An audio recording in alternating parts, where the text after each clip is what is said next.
Fine? Okay. So formal good morning again. So you must be familiar with me. My name is Ruchi Singh and I'll be taking history and art and culture, and I'm also going to deal with current affairs as well as one of the parts of Margdarshan. All right.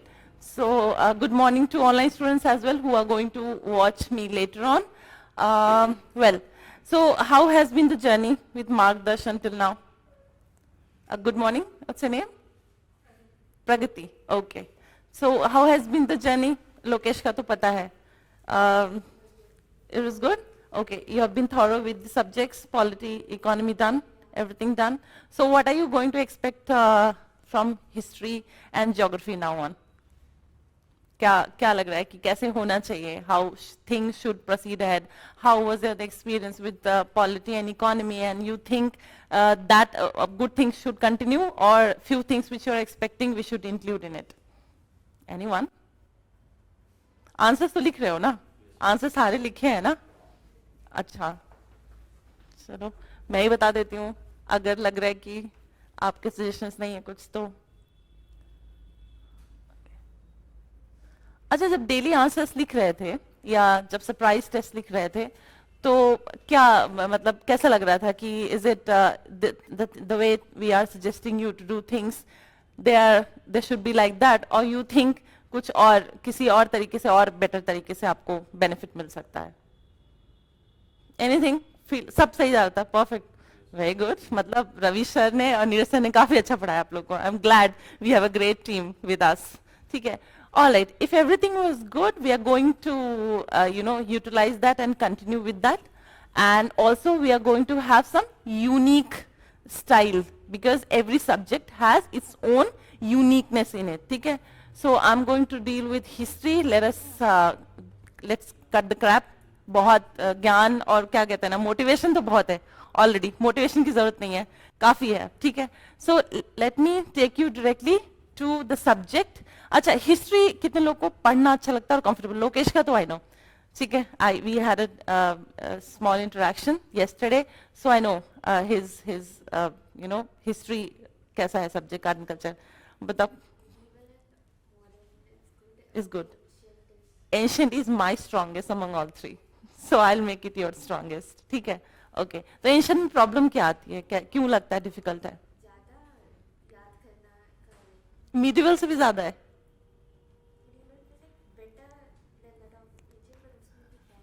Okay. ठीक है. What about you Sahil? हाँ हाँ. Okay. रखनी पड़ती है. Okay. Okay. What if I tell you that how you look at the facts and with normal 2-3 revisions you can remember the things? Will that? All right. We'll do that. I'll tell you tricks to remember information of ancient history, medieval history. Modern में इतनी tension नहीं होती है. ठीक है. Governors का एक बार timeline याद कर लो तो you will remember things. And then freedom struggle part 1, part 2, उसका connection, एक event leading to another, quite connected. वो याद रहेगा, चलेगा. His ancient, I'm little bothered when students come and I see they are bothered more in ancient and medieval. I'm really surprised to listen to you that medieval easy है, ancient थोड़ा सा difficult है. People say medieval में बहुत ज़्यादा है. But that's the beauty of history. Some people say they love ancient history and it's easy for them. They are struggling with modern. Some say they love medieval history. Some, and they are facing difficulty with ancient history. We'll make ancient, medieval, modern strongest area. In coming 30 days with history will become your strongest area. ठीक है. So history जैसे आपने जब पढ़ी होगी history, वैसे this will directly not come in examination, but it's always better to know what is history. मत देखो पढ़ाने नहीं आया, ठीक है, बट कुछ चीजें हैं जो मैं चाहती हूँ आप सोचो उन पे. ठीक है. हिस्ट्री क्या है? हिस्ट्री को डिवाइड कैसे किया गया है? आपने देखा होगा कहीं कहीं लिखा रहता है एंशिएंट, मिडिवल, मॉडर्न. ठीक है. कहीं कहीं लिखा हुआ है pro history, pre history, proto history and history.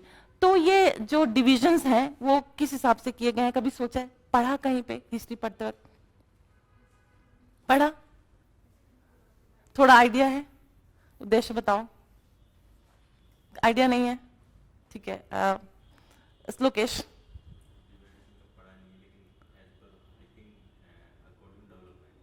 according to development, ancient, medieval, modern, and then according to the development, you think. अच्छा ठीक है.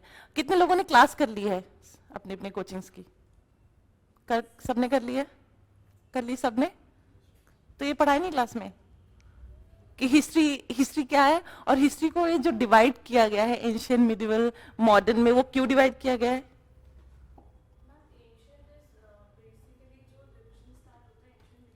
हाँ ठीक है. ओके ओके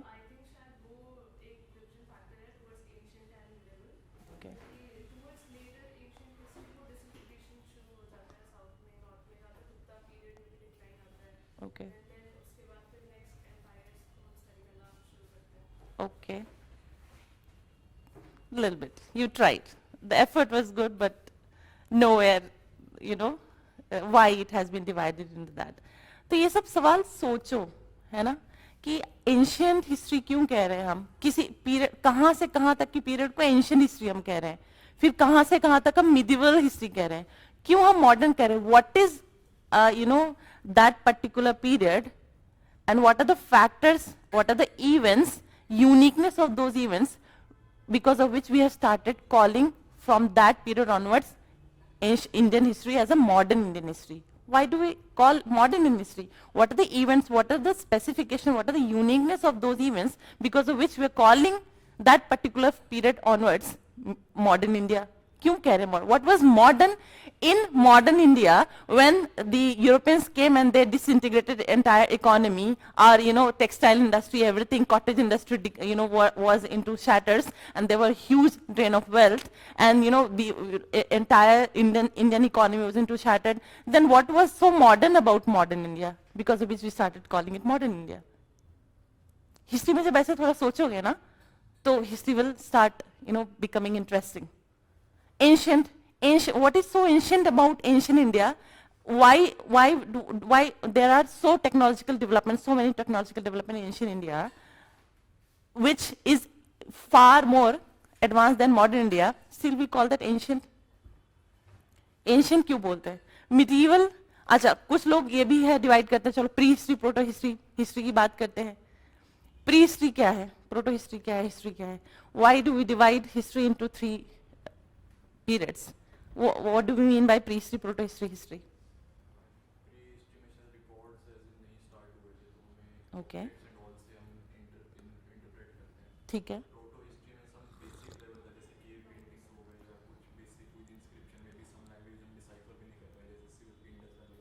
ठीक है.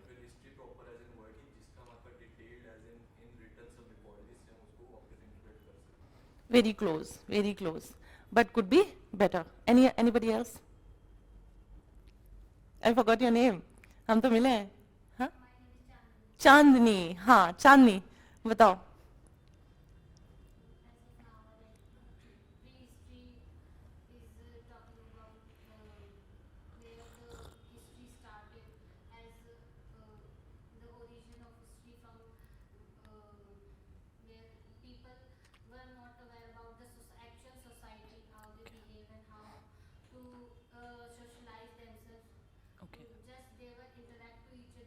Okay. Based on this low level of interaction or minimal level of interaction, you are saying history is divided into prehistory, proto-history, and history. Okay. Have you done coaching? Okay. तब डांटूंगी नहीं. What about you, बेटा? Last में बताओ आप. I forgot your name once again. प्रगति. बताओ प्रगति.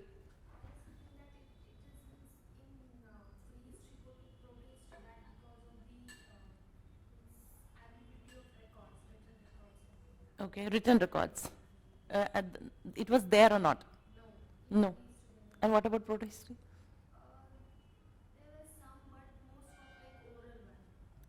Okay. Okay.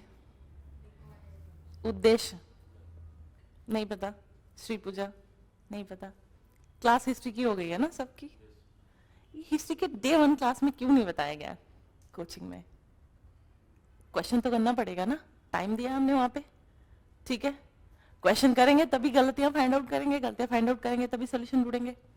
और question UPSC का history का क्वेश्चन देखा सबने, जब हम पहली बार मिल रहे थे 1-on-1 सेशंस में, मैं क्वेश्चन पे ही बात करती थी, क्वेश्चन देखो और बताओ कि भाई क्वेश्चन सॉल्व होने नहीं हो रहे हैं, हमने पढ़ाई तो कर ली, क्वेश्चन सॉल्व नहीं हो रहा है तो फिर हमने पढ़ाई ठीक से नहीं करी, पढ़ाई ठीक से क्यों नहीं करी, जिसने हमें पढ़ाया मैं क्यों ठीक से नहीं पढ़ाया, why? When we start questioning this, we'll start finding the solution. First day in my first class, when I was teaching history in other institute, in the very first class, for 2 to 3 days, I only teach student what is history, why history has been divided into, कुछ लोग बोलते हैं ना Mughal era, ठीक है, Mughal era, इसको बोलते हैं, कुछ लोगों ने डिवाइड किया Hindu era, Mughal era, then British era, ये भी डिवीजन है हिस्ट्री का. अगर हम हिस्ट्री पढ़ने जाते हैं तो देखो किस तरीके से, पहले सबसे पहले आप हिस्ट्री पढ़ रहे हो ना, व्हाट इज हिस्ट्री, पहला क्वेश्चन आना चाहिए. ये क्यों सोचते हैं कि यूपीएससी की तैयारी कर रहे हैं तो जैसे कॉलेज स्कूल में हम क्या, जब पहली क्लास में टीचर आता था पहले बताता है इतिहास क्या है, हिस्ट्री क्या है, तो यूपीएससी में ऐसा क्या स्पेशल हो जाता है कि हम बेसिक चीजें छोड़ना शुरू कर देते हैं. नहीं होना चाहिए, क्योंकि UPSC is again going to those basics and making questions and asking you questions. For example R S Sharma NCERT है आपकी, ठीक है. This year there was a question that what were the basic features, वैदिक era के बारे में पूछा था, अर्ली लेटर वैदिक, ऐसा क्या फीचर्स थे, ऐसे क्या इवेंट्स थे, अर्ली वैदिक के कैरेक्टरिस्टिक फीचर्स क्या थे, then gradually it change into later Vedic period. अगर हमें याद है अर्ली वैदिक पीरियड की society, economy, polity and cultural aspects, if you remember that, if you remember what were the characteristic features of later Vedic period, social, economic, political, cultural, तो we can make a contrast and we can write down ना what. And then similarly जैसे Buddha as पढ़ते हैं, Buddha era पढ़ते हैं, ठीक है, 6th century BC onwards we see the development of some socio new religious events such as Jainism, Buddhism आता है, ठीक है. तो what were the factors which led to the rise of Jainism, Buddhism? अगर हमें फैक्टर्स याद हैं, क्योंकि सोशल, पॉलिटिकल, इकोनॉमिक कुछ ऐसे वहां पे सिचुएशंस थे because of which it there were some people who came forward and Jainism, Buddhism grew. Mahavir, जैना, बुद्धा, his life, महाजनपदा क्या था, कैसा था, फिर उसके बाद वज्जी, रिपब्लिक्स थे, रिपब्लिक्स की ऐसे क्या यूनिक फीचर्स थे. Back in 6th century BC onward, Mahajanapada periods के टाइम पे, back in 3rd century BC onwards we had republics. तो रिपब्लिक्स क्या थे, रिपब्लिक्स के फीचर क्या, everything is in NCERT. So we go to the classes, but we do not read what is history, why history has been divided. सबसे पहले history को क्यों हम कभी, कोई बोलता है एंशियंट, मिडिवल, मॉडर्न, कोई बोलता है pre history, proto history, history, कोई बोलता है कि Hindu era, then Mughal era, then British era, then some historians questions. अगर एक एरा को आप हिंदू एरा बोल रहे हो, then you're calling one era as a Muslim era or Mughal era, then why aren't you calling it Christian era? Britishes, ठीक है, Christian era क्यों नहीं बोल रहे, हम ब्रिटिश एरा क्यों बोल रहे हैं, ब्रिटिश एरा बोलते हैं ना, ठीक है, during British era, during Britishers, during English East India company, why don't we call it Christian era. और क्रिश्चियन क्यों हिंदू मुस्लिम बोल दिया, उसके बाद एप्लीकेशन, तो डिवीजन फॉल्टी है. क्वेश्चन ये आता है फिर कि there is no proper categorisation of history. History cannot be categorized into different periods by any historians perfectly. That is why different historians, different categorization. But we should understand that faulty categorization and what was the basis of that categorization. So first thing, prehistory, proto-history, history. Prehistory, कहीं standard book भी जैसे पढ़ी है, ठीक है. अब अगर बहुत सारे स्टैंडर्ड बुक्स में प्री हिस्ट्री बता देते हैं क्या होता है, हिस्ट्री बताते हैं, प्रोटो हिस्ट्री गायब है, उसकी डेफिनेशन क्लियर नहीं है. प्रोटो हिस्ट्री क्या है, जब आप हिस्ट्री टाइमलाइन पढ़ोगे, इसे मैंने सबसे पहले आपको जो हैंडआउट दिया है, go back at home and look at this handout, there are timelines I have mention, ठीक है.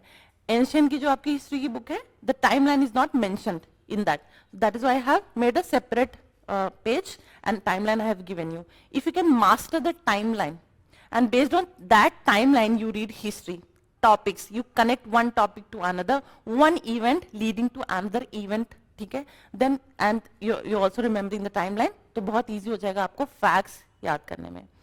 चलो, let us go back to, I'm not going to teach you here, I'm going to incite, I'm going to make you curious about certain questions in history. When you start reading the books, you start finding the answer for those questions, and that will be your journey, and that's how you're going to master history. So first question, prehistory, proto-history, history क्या है? चलो ठीक है, ये question था, नहीं याद है कोई बात नहीं, प्रोटो हिस्ट्री डेफिनेशन एनसीईआरटी में नहीं दी हुई है। प्रोटो हिस्ट्री जब आप प्री हिस्ट्री पढ़ते हो तो प्री हिस्ट्री कहाँ तक है, कहाँ तक आ जाता है प्री हिस्ट्री? इन्वेजन्स, कौन से इन्वेजन्स? मुगल इन्वेजन्स। देखो इन्वेजन्स एंशियंट हिस्ट्री में ही 2 टाइम हुए थे, 2 बार हुए थे। एक हम जब पढ़ते हैं ईरानी इन्वेजन्स सबसे पहला, ठीक है, उसके बाद हम आते हैं मेन 3rd सेंचुरी बीसी में जब हम आते हैं तो फिर हम पढ़ते हैं मैकेडोनियन इन्वेजन्स। इन्वेजन तो बहुत पहले हुए थे। फिर भी कहाँ से प्री हिस्ट्री है? अगर यही आंसर्स नहीं याद है तो फिर मैंने क्यों क्लास करी इतने साल तक, इतने महीने तक, 3-4-5 महीने तो लगे होंगे ना।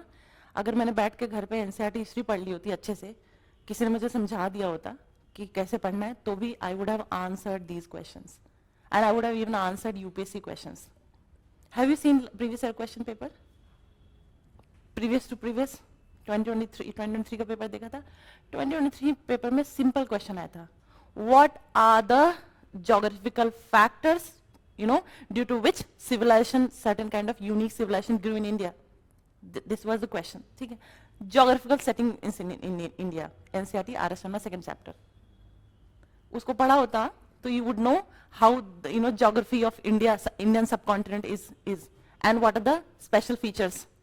वो याद है तो हम आराम से लिख लेंगे civilization कैसे कैसे grow हुई, और उस चैप्टर में दिया हुआ है।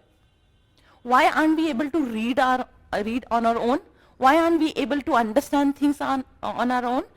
And why aren't we able to reproduce it when we are writing the questions? सिर्फ मार्गदर्शन में यही समझाना है मुझे आप लोगों को। I'll give you the topics. You go back, find out the keywords. You read that topic. Day 1, Day 1 जैसे अभी तक मिलता आ रहा है आपको डेट्स में। Day 1, Day 2, Day 3, Day 4 आपको चैप्टर्स मिलते जाएंगे। I will give you even the pages which you need to read from the sources. You read, find out the keywords, understand कि क्या क्या keywords उस chapters में है, उस topic में है, आप निकालो, फिर question लिखो। That's how your history, I'll make that the strongest area. Now, coming back to question, what is proto-history? Till when pre-history is? I'll answer that. Let me answer that. सबसे पहले आप history पढ़ना शुरू करते हो तो एकदम पीछे चले जाओ बिल्कुल। कहाँ से start करते हो? Stone Age से, ठीक है? Stone Age, फिर Stone Age divided है कई parts में। उसके बाद आगे आते हो, कौन सा chapter आता है, major chapter? स्टोन एज के बाद क्या पढ़ते हो आप ना? आईवीसी। सही यार, कॉन्फिडेंटली बोलो, पता है यार, ऐसा नहीं है कि कुछ भी नहीं पढ़ा है, एकदम बेकार नहीं हो, पढ़ाई करी है तभी यहाँ बैठे हो, ठीक है? You understand the journey, your journey has been nice till now, ठीक है? बहुत सारी चीजें हैं, उसी को करेक्ट करेंगे। मार्गदर्शन का मतलब ही यही है ना, मार्ग में आप चल रहे हो, थोड़ा सा इधर उधर भटक रहे हो, वही भटकाव को कंट्रोल करना है हमें, ठीक है? सिर्फ इसीलिए तो मार्गदर्शन है, ठीक है? कि आप सही जा रहे हो, बहुत मेहनत कर रहे हो, ऐसा नहीं है। I'm really, you know, I want to appreciate also. I'm not just questioning. I want to appreciate you guys have gone. You guys have taken the journey that has been tough. There are a lot of battles you have fought, and you're doing well. ठीक है? So whatever you have done well, be confident about it. Answer it with confidence. कोई बात नहीं, गलत है तो क्या हुआ, करेक्ट कर देंगे। मार्गदर्शन में यही तो करना है, करेक्ट कर देना आपको। आप चल रहे हो, बहुत चले हो, अकेले चले हो, बहुत सारा बस्ता ले करके, बोरिया बोझ ले करके, ठीक है? उसी बोझ को थोड़ा कम करना है और बताना है जो राइट बोझ है उसको कैसे, जैसे देखो फिजिक्स तो पढ़ी है ना सबने, साइंस पढ़ी है, ठीक है? छोड़ो नहीं भी पढ़ी होती तो जब रास्ते कभी अच्छा बोझ टांग के कुछ चले हो, कुछ बस्ता कुछ भी, हम लोग, I am born and brought up in a village, मैंने तो बाल्टी भी उठाई है, ठीक है? कभी कभी पानी नहीं आता तो टैप्स में, तो हम नल से पानी निकाल के फिजिक्स अप्लाई करो, थोड़ा झुक, अच्छा छोड़ो पहाड़ तो चढ़े होगे, कभी गए हो ट्रैकिंग पे, तो थोड़ा सा झुक के जब चलते हैं, जब चढ़ते हैं तो थोड़ा झुक जाते हैं हम, झुकते हैं कि नहीं झुकते हैं? उससे क्या होता है, जो वेट सेंटर होता है ना हमारी बॉडी में, ठीक है? हमारी जो पूरा बॉडी है उसका वेट का एक सेंटर होता है, ठीक है? अगर हम थोड़ा झुक जाते हैं तो क्या होता है, फोर्स जो ग्रेविटी होती है थोड़ी सी उस सेंटर पे कम हो जाती है, उसकी वजह से हमें बोझ लाइट लगता है, ठीक है? तो मार्गदर्शन में क्या करना है, आप लोग चल रहे हो, चले जा रहे हो, बोझ लिए जा रहे हो, चल रहे हो, बहुत भारी लग रहा है वही बोझ, मार्गदर्शन में आपको वही बताएंगे कहाँ झुक जाना है, कहाँ बेंड हो जाना है, बस उसी तरीके से। अब वापस coming back to the question, proto history IVC तक आ गए। अब बताओ स्टोन एज जब हम पढ़ते हैं, ठीक है? पैलेलिथिक, अपर, मिडिल, ठीक है, लेटर, अर्ली, उसके बाद आ जाते हैं मेजो, फिर आ जाते हैं नियो, फिर आते हैं चालकोलिथिक। यहाँ कहीं भी do you find any written record? We don't have any written record. Then we move to Indus Valley civilization, right?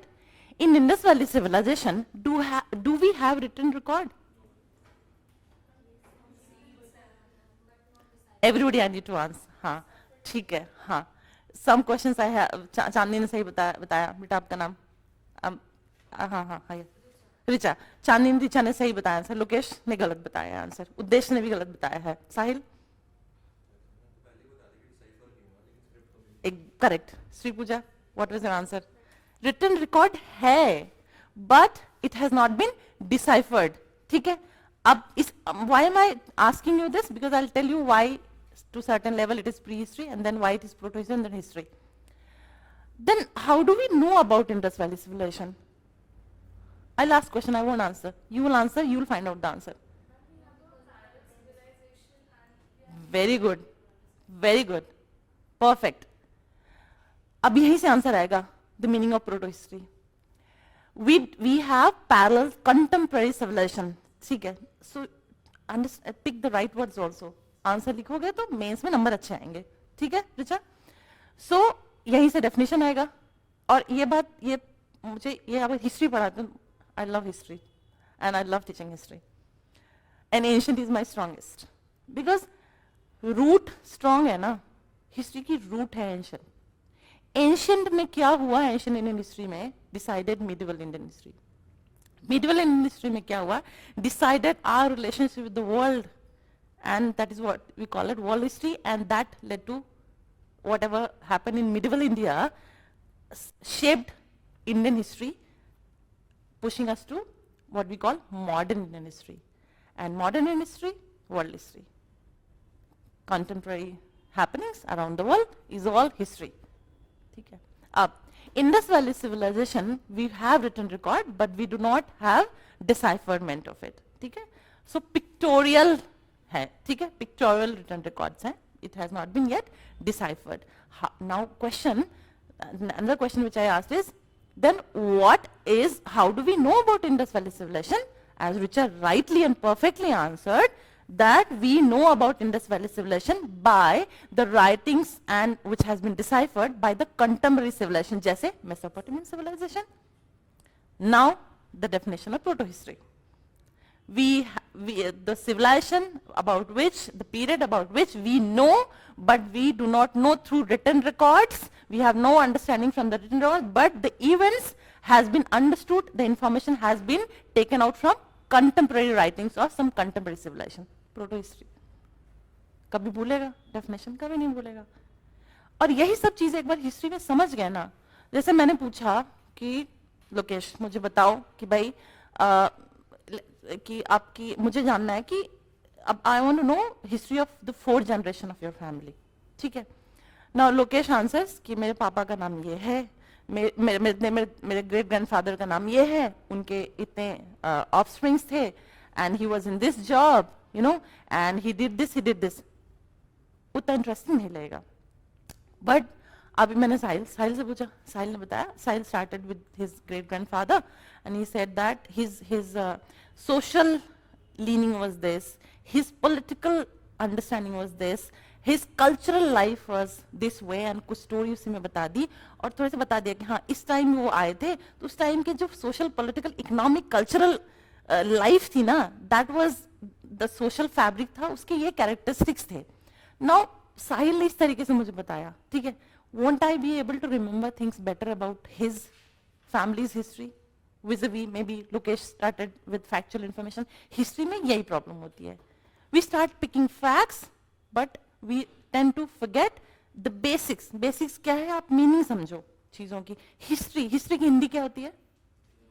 इतिहास. मीनिंग कभी सोचा इतिहास का मतलब क्या होता है? इति मतलब जैसा है, हास जैसा हुआ. इतिहास बहुत सारे स्टूडेंट्स आते हैं, इवेंट है. इवेंट्स को जैसे मेरी लाइफ में कुछ इवेंट हुआ. ठीक है. Recently there is something happen in my family. Now there were a lot of events, lot of activities, certain decisions made in the family. ठीक है. कोई decisions मैंने लिए. अब those are event. ठीक है. certain event happened, I took certain decisions and then maybe outcome was not good or bad. Sahil looked at it and he's like कि पता नहीं, he knows me, he is very sympathetic towards me, he knows my personality. Event वही है सारे, ठीक है. He is also looking at those events with the same eyes, ठीक है. Also, ठीक है, Pragati is also looking at the same, but she's not empathetic towards me, she's not sympathetic towards me, she doesn't know me, she doesn't know my personality. Now for her, the same events, if I tell her to write a story, write her views on those events, she will write it differently, Sahil will write it differently. बस history में यही हो जाता है problem. सब historians सबके अपने अपने अंडरस्टैंड. इवेंट तो वही है ना, चौरी चौरा इंसिडेंट हैपन, ठीक है. या चलो ठीक है, ब्लैक होल ट्रेजेडी पढ़ी है, ब्लैक होल ट्रेजेडी पढ़ी. ब्लैक होल ट्रेजेडी हैपन, ठीक है. ब्रिटिशर्स ने बोला कि मोर देन 250 पीपल डाइड, ठीक है. It was a black hole tragedy. उसके बाद सबने बहुत they criticise Britishers, they criticise, and Lord Clive को चाहिए था, ठीक है, कि हाँ बस मौका मिल जाए, ठीक है. तो अब वो that tragedy happened, Britishers criticized, and that tragedy was taken an excuse to go and start a war on the Nawab. But Indian historians कहते हैं कि if you go to that room and you see that room, Indian historians have gone and seen that room, they say it's not possible, even मार के अगर भी लोगों को वहां पे ठूस भी दो ना, तो भी इतने लोग नहीं आ सकते हैं. तो जिंदा लोग इतने सारे कैसे स्टफ हो सकते हैं. तो इंडियन हिस्टोरियंस से this, Britishers said something different. तो वही है, हिस्ट्री में एक इवेंट हुआ, बस उस इवेंट के इंटरप्रिटेशन सबके अलग अलग हैं. So that is a problem with history. कहते हैं इतिहास जैसा हुआ वैसा बता दो, लेकिन जैसा हो वैसा बता दो, अब जिसकी जैसी नजर उसकी वैसी अंडरस्टैंडिंग. तो इस चीज को दिमाग में रखते हुए चीजों को ऐसे समझो. Now this file I want to show to all of you. ये है एंशियंट हिस्ट्री की, जिसको मैं रामायण या जो भी गीता, जो भी समझ लो, जिसको मैं बहुत ही परफेक्ट सोर्स समझती हूँ हिस्ट्री की, वो है NCERTs. For me ancient, medieval, modern is the best book you can ever have for history, ठीक है. Now I'll give you read the topics. You will get the schedule, the topics, day 1, day 2, day 3, and you read. We will even give you the page numbers which you have to read. Read the same books, read it again.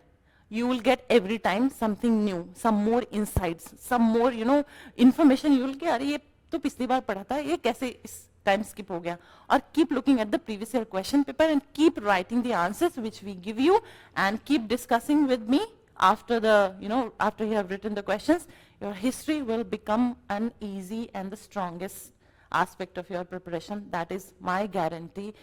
That I'll make sure it will happen next 30 days with me. ठीक है. So ये रहा आपका, देखो indexing, मैंने indexing दी है. अब ancient history में क्या था कि इन्होंने टाइमलाइन मेंशन नहीं किया था. मिडिवल हिस्ट्री की जो एनसीईआरटी है उसमें टाइमलाइन मेंशन्ड है. So what I have done is I have given you this timeline, ठीक है. यहाँ पे रिटन टाइमलाइन है.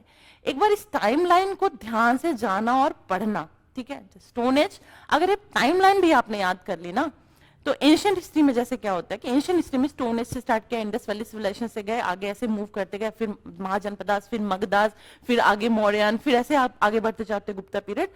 तो एंशियंट हिस्ट्री की है, मिडवल की अपनी एक की है, मॉडर्न की अपनी एक की है. एंशियंट हिस्ट्री में क्या फीचर्स देखोगे आप कि सोशल पॉलिटिकल, बुक भी अगर पढ़ोगे, एनसीईआरटी पढ़ोगे आप, सोशल पॉलिटिकल, इकोनॉमिक, कल्चरल. उसके बाद धीरे धीरे जैसे जैसे एडवांस होती जाती है सिविलाइजेशन और इकोनॉमी, तो उसमें एडमिनिस्ट्रेटिव एस्पेक्ट भी आ जाता है. Modern administration, Gupta administration, the striking feature of modern administration, right.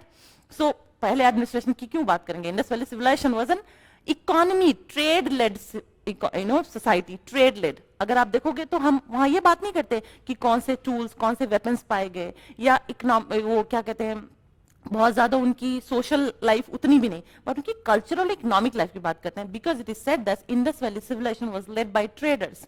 They were more interested in trade, they were not interested in wars and weapons and fighting.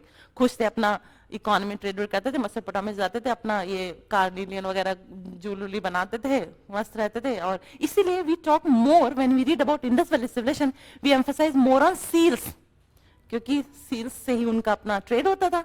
So there were different kinds of seals, and इसलिए पढ़ते हैं कि seals, अब उसको seals में देखते हैं कि कौन कौन से इमेजेस हैं सील्स में। भाई जो उनके स्ट्रॉन्गेस्ट पार्ट रहेंगे उसी पे तो उनका कल्चरल इकोनॉमिक लाइफ रिफ्लेक्ट होगा। Seals were one of the major medium through which they were doing trade, and that is why we read more in about seals when we read about Indus valley civilisation. और जब हम आगे बढ़ते हैं, Indus valley civilisation से आगे जाते हैं, जब महाजनपदा एरा स्टार्ट होता है, आर्यन सिविलाइजेशन आता है, फिर वैदिक आता है, ठीक है, फिर महाजनपदा स्टार्ट होते हैं, मगधस, आप देखोगे फिर वैदिक सिविलाइजेशन में वेपन्स आ जाते हैं, फिर उसके बाद उनकी बहुत ज्यादा थोड़े से आर्यन सिविलाइजेशन में वो कैसे फाइट करते थे, या वो कपड़े कैसे पहनते थे Aryans, you know what boots they were wearing, what coat they were wearing, because they earlier it was said that it was Aryan invasion. They came from outside, but now it is being refuted that Aryans were indigenous people of India. It was just a conspiracy by British to divide India into, you know, north and south as well, as they divided India into Hindu Muslim. So they divided India into north south by giving an Aryan invasion theory. It is now being challenged, debated.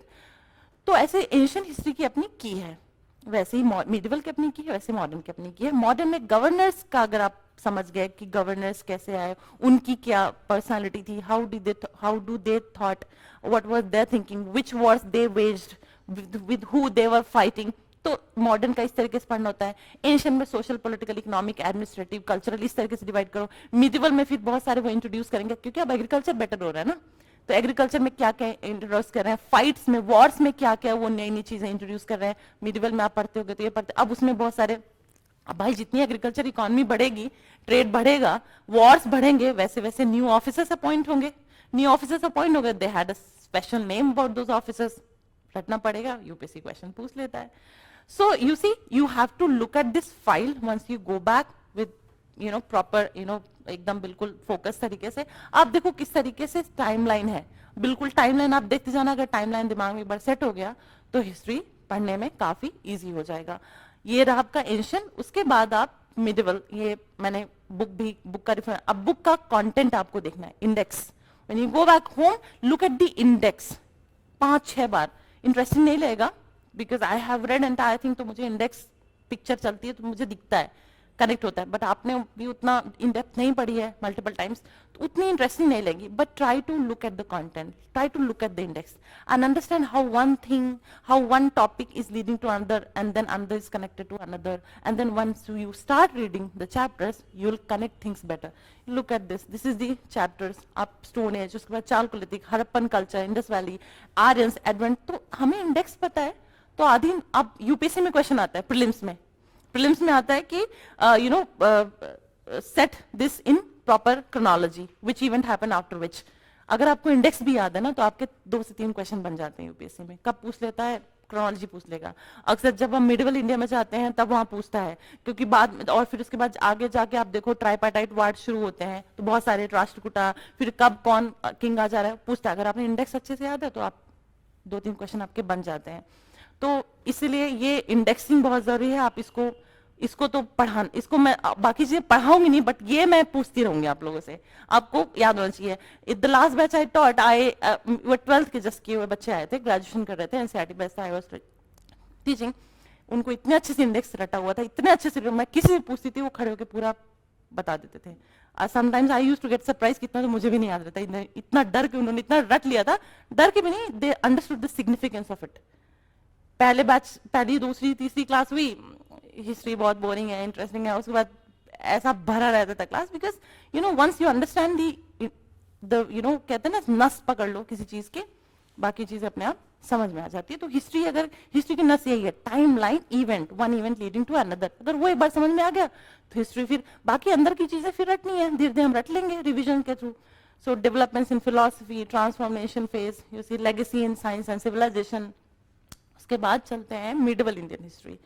This we are at the last leg of discussion, which is from my part. Any question you have, you can ask me after that. So this is medieval में अलग से नहीं दिया है, medieval में देखो लिखा हुआ है, ठीक है, from the 8th to 10th century, ये बुक में ही mentioned है, ठीक है, टाइमलाइन। तो एक बार आप टाइमलाइन रट लोगे, दिल्ली सल्तनत, ये सब मुगल एरा का, तो things will be a cake walk in history. And then you see modern, ये आपको मल्टीपल टाइम्स देखना है, ठीक है। This is your modern Indian history. कई बार बच्चे कंफ्यूज रहते हैं, कौन सी बुक, मैंने कहा पहली क्लास में दे देते हैं, 3 4 5 दिन तो यही क्लास में चलता है, मैम कौन सी बैग, ये वाली बुक, कौन सी बुक, यही बुक, ठीक है। तो अगर नहीं हो, किसी को पढ़ना है, अगर जो पढ़ लियो कुछ और पढ़ लिया आप लोगों ने, तो मैं ये नहीं कहूंगी आप पढ़ो जबरदस्ती, बट अगर आप पिछले 5 साल का भी यूपीएससी का क्वेश्चन मेंस का उठा के देख लो, फॉरगेट अबाउट 5 साल, इस साल का ही मैं देख देती हूँ। 5 क्वेश्चन आए थे एंशियंट मिडिवल मॉडर्न से, ठीक है, 4 question purely, 6 to 7 question from entire history and art and culture, 4 question directly from these 4 books, 3 books. 4 question means कितना हो गया, एक क्वेश्चन था, 2 क्वेश्चन थे 10 के, और दो या 3 क्वेश्चन थे 15 के, तो इसी बुक से है भाई। तो 20 क्वेश्चन में 4-5 question, that means minimum 40 marks. 40 marks आते ही 80-85 है जनरल का, मतलब नॉर्मल एवरेज 110-120 आराम से आ जाएंगे इस तरीके से। तो ये आपका this is your India in 18th century where your modern Indian history book starts from, and then this is how you know, अगर आपने ये इंडेक्सिंग भी पढ़ ली ना, एडमिशन चेंज आफ्टर 1858 which उसके बाद ऊपर दिया हुआ है गवर्नर्स, अगर अलग अलग गवर्नर जनरल वॉइस रॉय का भी नाम मेंशन है, आपने ये भी अच्छे से पढ़ लिया ना 1858 के बाद क्या क्या हुआ, ट्राइबल रिबेलियंस ये हो, तो आपको हिस्ट्री की, मैं तो बोलती हूँ इंडेक्सिंग रट गई ना, तो history at least 30 to 40% is in your hands. So this is from my side. If you want to ask any questions, you can ask, and if you have any suggestions, definitely मार्गदर्शन तो यही था ना, पढ़ना और पढ़ाना। हम आपको सिखाएंगे कि खुद कैसे पढ़ के अपने आप को कैसे पढ़ाना है, ठीक है। तो अगर आपको लगता है कि आपको पढ़ाने के लिए हम कुछ और कर सकते हैं जिसे आप खुद पढ़ के पढ़ा सको, if you have any questions, if you have any suggestions, you are most welcome, please share। और मेरी क्लास में इंटरैक्टिव रहना है बहुत ज्यादा, 1 वे नहीं होगा, 2 वे, ठीक है। मार्गदर्शन डिस्कशंस में भी आओगे तो more than I speak you have to speak, जिससे मुझे भी थोड़ा आराम मिलेगा ना, बहाना होता है टीचर का ठीक है, jokes apart, but seriously it has to be 2 way. So if you have any questions, if you have any suggestions, if you have any difficulties, you think that should be eliminated, and that's how you want us to make next 30 days look like, please do share।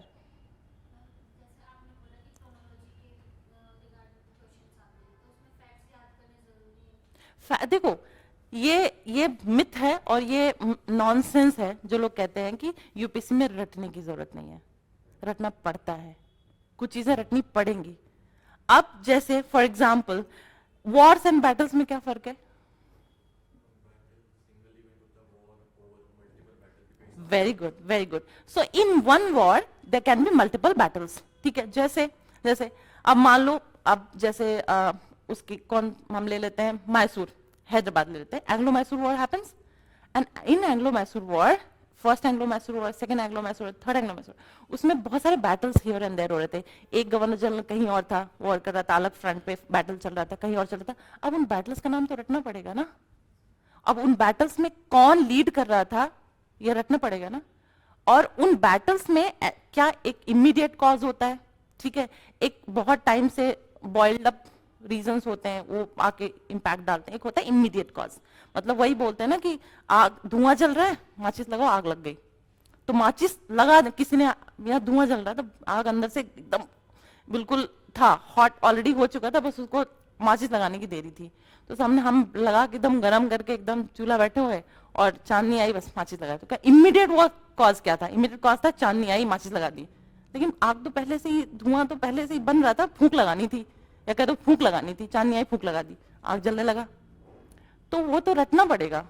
Geography में भी ऐसे ही है, economy में भी ऐसे है, तो कुछ चीजें तो रटनी पड़ेंगी, बट रटने वाला जो चीजें हैं उसको इजी कैसे बनाते हैं, इंटरेस्टिंग कैसे बनाते हैं, वो जब आप जैसे history, if I talk about particularly about history, let me talk about history, let me stick to history. History में आप चीजों को स्टोरी से कनेक्ट करो, ठीक है। आप समझो कि social, political, economic, administrative, cultural ऐसे क्या यूनिकनेस थी उस पर्टिकुलर पीरियड में, because of which you know whoever was leading, whoever was the king had, you know, was forced to take certain decisions which shaped the entire history, which led to another event. Similarly, अगर आप medieval में भी जाओगे तो ऐसी reasons ढूंढो कि क्या ऐसे रीजंस थे। अलाउद्दीन खिलजी के बारे में बात करें, he took a lot of, you know, very unique decisions he took, because of which agriculture की बात करें, उन्होंने बहुत सारे, अगर हम बात करें अलाउद्दीन खिलजी की बात करें हम, तो जगह जगह पे उन्होंने क्या किए थे, पानी नहीं रखा था, पोस्ट बना रखे थे, तो वहाँ पे जो ट्रैवलर्स थे रुकते थे, पानी पी सकते थे, इंफॉर्मेशन पासिंग बहुत अच्छी, बहुत इजी थी। तो अगर उसकी पर्सनालिटी समझे, वो क्यों डिसीजन लेता था, ठीक है, अ पर्टिकुलर लीडर, तो उसे हमें चीजें याद करने में इजी हो जाता है। फिर इंफॉर्मेशन हम बार बार रिवाइज करते जाएंगे। सो दिस क्वेश्चन दैट रटना तो पड़ता है, रटना पड़ता है, ये एक्सेप्ट कर लें, और रटना रिवीजन के थ्रू होता रहेगा। रटने को इजी बना सकते हैं इंटरेस्टिंग तरीके से पढ़ करके। इंटरेस्टिंग बनाना टीचर का काम होता है। आप खुद भी पढ़, किताबें सब कुछ आप खुद पढ़ सकते थे, लेकिन हमारा यही बस काम है कि चीजों को आपको, आपके काम को इजी करना। वही है कि आप ऐसे बिल्कुल बोझ लेके ऐसे चले जा रहे थे, फिर उसके बाद मैंने कहा थोड़ा बेंड हो जाओ ना, थोड़ा इस तरीके से चलोगे तो भार कम महसूस होगा। किताबें हैं आपके पास, आप ग्रेजुएट हो मिनिमम, आपको सब आता है, बस थोड़ा भार कम लगे और चीजें इजी लगे। मार्गदर्शन का तो यही टैगलाइन ही है, ठीक है, जितनी कम गठरी होगी, जितना कम भार होगा, उतनी आसान जर्नी होगी। Any other question? सो हाँ, फैक्ट्स को बार बार थोड़ा सा रिवीज, और कुछ नेमोनिक्स होते हैं। मैं कल लोकेश को ये बताती थी, जैसे हम लोगों ने कुछ आर्टिकल्स, जैसे आर्टिकल ही है पॉलिटी के रटने हैं, डीपीएसपी के हमने रटे हुए थे, पूरी डीपीएसपी के आर्टिकल्स नेमोनिक्स बना के अपने दिमाग, अपने आप के अपने तरीके होंगे नेमोनिक्स बना के। जब खाली टाइम रहा करो, इसलिए कहते हैं कम पढ़ोगे, कम सोर्सेज पढ़ोगे तो बार बार पढ़ोगे तो तरीके ढूंढोगे चीजों को याद करने का। तरीके थोड़ा सा याद कर लो, जैसे हमने काफी बनाए थे टॉपिक ऑफ कैंसर पे, कितने सारे, जैसे टीओसी आप देखोगे, India lies in topic of cancer, तो टॉपिक ऑफ कैंसर पे कितने स्टेट्स इंडिया के आते हैं, मैं पूछूं या बता दोगे फटाफट? सबको याद है? स्टेट्स के नाम याद है? नहीं याद है ना, तो उसका निमोनिक होता है, बना लो, हम अपने बनाए थे, हम ऐसे तो याद करेंगे ना, ऐसे हिस्ट्री में है, जो अपने अपने होते हैं, ठीक है। हमने एक निमोनिक बनाया, तसले में फूल खिला तुगलक सैयद ऐसे करके लो दी, फिर कैसे तसले में फूल खिला, अपने अपने होते, बना लो अपने अपने, कुछ कुछ गूगल पे मिल जाएंगे। मल्टीपल रिविजन्स, निमोनिक्स बनाना सीखो, रटना सीखो चीजों को। Any other questions? बाकी कोई बात नहीं, बाद में भी आके पूछ सकते हो, we are there for one-on-one sessions as well. So I'll pass on the podium to sir for geography session now. Thank you so much. See you after the class. Good morning to all of you. I'm audible? Okay, we can start the session. Strategy for geography, right? तो strategy का मतलब क्या है? First हम keywords उठाते हैं. What's the meaning of strategy for anything, not for geography? Systematic planning. Any other keywords? Pooja? Like, what are the synonyms of strategy? Easy, planning, anything? Systematic way, right? Like in this geography session, first we have to discuss the what is geography. First thing, पहले हमें ये समझना है geography है क्या और हमें पढ़ना क्यों है, ठीक है? Lot of subjects in UPSC, सबका अलग रोल है, right? But सबसे important रोल किसका है? मैं मानता हूँ एज geography टीचर कि geography सबसे important है, कि geography होने के बाद ही सब है, right? अर्थ है देन तभी चीजें हैं, एटमॉस्फेयर है तभी हम हैं, fine. Like first thing, what is the meaning of geography? पहला शब्द ज्योग्राफी, ये हम डिस्कस कर लिया। Then what is geography? Anyone? Study of earth. Any other definition of geography? Description of earth. Pooja? Geography is the scientific study of earth, physical features and the cultural features, and it is the relationship between the people and the interactions. है ये geography? आप physical features पढ़ते हो, आप economic geography पढ़ते हो, आप human geography पढ़ते हो, तो we can easily correlate all the topics with each other, right? This means geography is also a science, right? So scientific study of earth, physical features and the cultural, and it is also the relationship between the people and it. Yes, people and its strategy part, right. Now देखिए इस section में I have discuss many things. पहली चीज की geography के बारे में पढ़ना है और वो स्ट्रेटजी क्या होनी चाहिए, पहली चीज। दूसरा कि जीएस मार्गदर्शन में हमें अप्रोच कैसे करना है ज्योग्राफी को, ये बहुत इंपॉर्टेंट है। I am not here to like teach the geography section. मैं सपोज करता हूं कि आप लोगों ने ज्योग्राफी कहीं ना कहीं से पढ़ी हुई है, ठीक है, या first reading from your NCERT section, from the notes, from your class notes, ठीक है, एनी रेफरेंस बुक, एनीथिंग, ठीक है। और सबसे इंपॉर्टेंट होता है कि what is the role of geography in UPSC paper. पहला ये भी एक बड़ा सवाल है, तो बताओ क्यों ज्योग्राफी पढ़ाया जाता है। सबसे इंपॉर्टेंट है ना understanding of the India and the world. Why geography is included in the subject of UPSC? Why? There are a lot of reasons. There are a lot of reasons. Yes. Everything. Suppose there is also subject environment ecology, right? But अगर environment ecology पढ़ने से पहले अगर geography का idea नहीं होगा तो क्या हम उसको अंडरस्टैंड कर पाएंगे? नहीं कर पाएंगे ना। और बेस ज्योग्राफी है, आप इसको मानो या ना मानो, राइट। जब अंडरस्टैंडिंग प्रॉपर होगी, सपोज आईआर आप पढ़ते हो, तो before knowing the location of like Israel, Palestine, ठीक है, सूडान, सीरिया, कैसे आप कोलेट कर पाओगे चीजों को, फाइन। और क्या हो सकते हैं फैक्टर्स फॉर यूपीएससी, क्यों डाला हुआ है सब्जेक्ट, बताइए। 2 में डिस्कस कर लिया। To develop a global perspective, दुनिया देश में हो क्या है एक्चुअली। आप सपोज बैठ के you can analyze the situation in the Israel, also you can analyze the situation in Canada as well as in the US also. बस माइंड से तो आप एनालाइज कर रहे हो, fine. You see a lot of news in the television regarding happening in the world, but आप easy देख पाते हो ना। अगर वर्ल्ड में थोड़ा सा ध्यान कर पाते हो तो आप इजी कुलेट कर पाते हो चीजों को, fine. Other reason, yes, yes, like analyzing the India's economic landscape, like industry, agriculture, ठीक है। देखिए अभी बहुत चीजें हमें डिस्कस करनी है। पहले हम स्ट्रेटजी डिस्कस करते हैं कि कैसे ज्योग्राफी अप्रोच करें, उसके बाद सेकंड टॉपिक में हम डिस्कस करेंगे कि बुक्स हमें क्या पढ़नी होती हैं। तो lot of debate on this कि हम फॉलो क्या करें, ठीक है। उसके बाद हमें क्या करना है, बुक्स हो गई, उसका अप्रोच क्या होना चाहिए बुक्स को पढ़ने की, ठीक है। उसके बाद इंपॉर्टेंट PYQs, क्वेश्चंस कैसे आ रहे हैं और कहां से आ रहे हैं। लाइक देखिए ज्योग्राफी में हमेशा ये याद रखिएगा, whenever you see the paper of geography from last 20 years, 2 sections very important.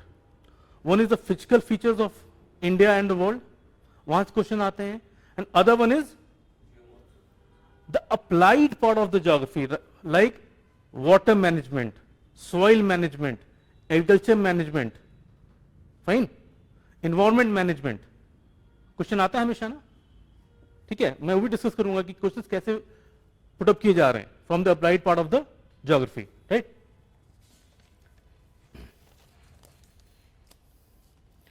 First syllabus idea है आप लोगों को, what are the syllabus of geography, basic syllabus for the prelims, for the mains, and those who have the optional of geography, they have the different syllabus. वही है but उसको broad subjective में हमें पढ़ना होता है। एंड एक और सवाल आता है कि what is suitable time for reading of the geography, जैसे फॉर द न्यू लर्नर्स हम स्टार्ट कब करें, ये बड़ा सवाल है, और कहां से स्टार्ट करें, this is also very important point, ठीक है। तो आपके हिसाब से those who are naive, like जिसे कुछ नहीं पता ज्योग्राफी का, पर मैं ये सपोज करता हूं कि from class 1st to 10th, 12th नहीं लेते हैं क्योंकि lot of students get admission in the science background, तो शायद उनको ज्योग्राफी सेक्शन छूट जाता है, राइट। जैसे मैम ने डिस्कस किया था, ठीक है, जैसे एक उन्होंने टाइम लाइन डिस्कस किया कि we have to also recall the time line of the whole scenario, और टाइम लाइन कैसे पढ़ना है, जैसे हमने सोचा कैसे याद करोगे टाइम लाइन को, मार्कर। अब इसको हम कैसे डिवाइड करते हैं, अब समझिएगा ये मैं क्यों बता रहा हूं, क्योंकि एक एनालाइज करने बहुत इजी होगा।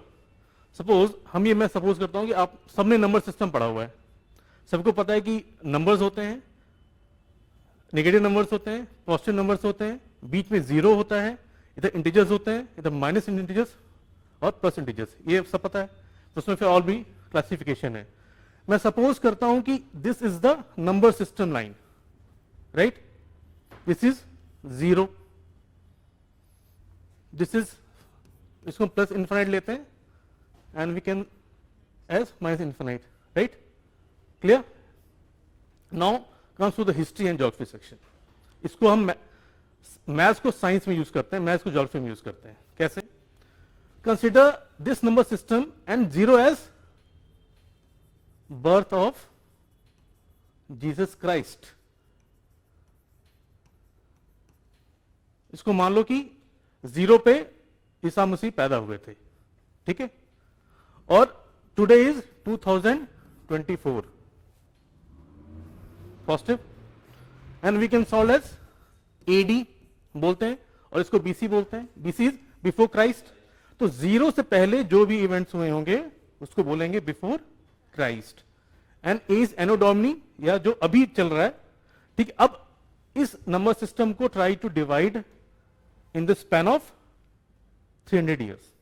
उसको फिर हम और डाइवर्सिफाई कर लेंगे, लाइक 300 AD, 600, 900, 1200, 1500, 1800, 2100, क्लियर हो रहा है? माइनस 300, देखो वही नंबर सिस्टम चल रहा है पर उसको हैंडल करना है। Minus 600, minus 2500, minus 1500, minus 1000। अब देखो थोड़ा सा इसको थोड़ा सा समझो। Zero is birth of Jesus Christ. 300 पे इवेंट्स कौन से इंपॉर्टेंट थे? मौर्यास थे? नहीं मौर्य थे पहले, ठीक है। 600 में क्या होगा? 680 में मैं कहीं से पूछ सकता हूं। 1500 BC Indus valley, this one Pitt's Indus valley, 2500 से 1000 के बीच में। और 1500 से 1000 BC is the time period of pre वैदिक एंड वैदिक एज, पढ़ा है हमने, ठीक है। ये हो गया। 300 is before Christ, is time of Ashoka, है ना, 323 BC अराउंड। अब इधर आ जाओ, ये क्लियर हुआ नंबर सिस्टम। अब इसको अब इनके बीच में जितने भी टाइम्स हैं उसको आप आराम से एनालाइज कर सकते हो, तो इजीली आपको रिकॉल करने में बहुत इजी होगा। लाइक 680 में एज ऑफ गुप्तास हो गया। 900 डेज में हम पढ़ते हैं चोला एंड चेरास पढ़ेंगे जो, ठीक है।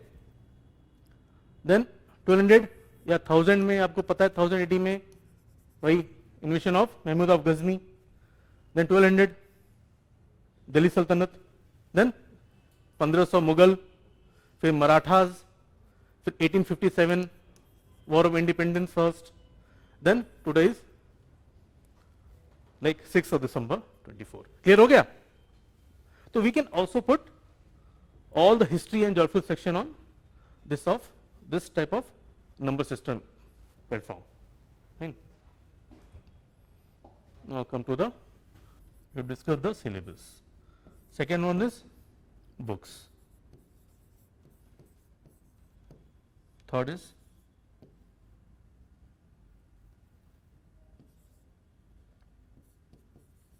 strategy to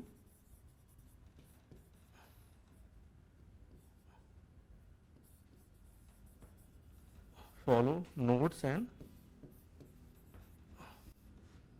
plus books, we can say, right? And the fourth one is what are the important topics of pre and the mains. Pre plus mains. Clear? Now what is syllabus of geography for the UPSC, like for the pre's and the mains? First one, we have to read the physical geography.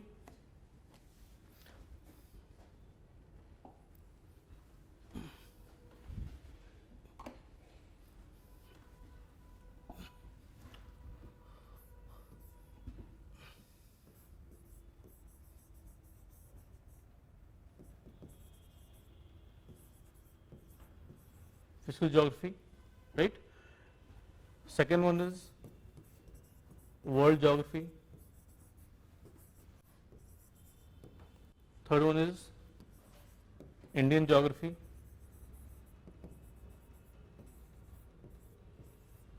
And the fourth section is applied part of the geography, like the economic geography and the human geography. We can say applied part. Human plus economic.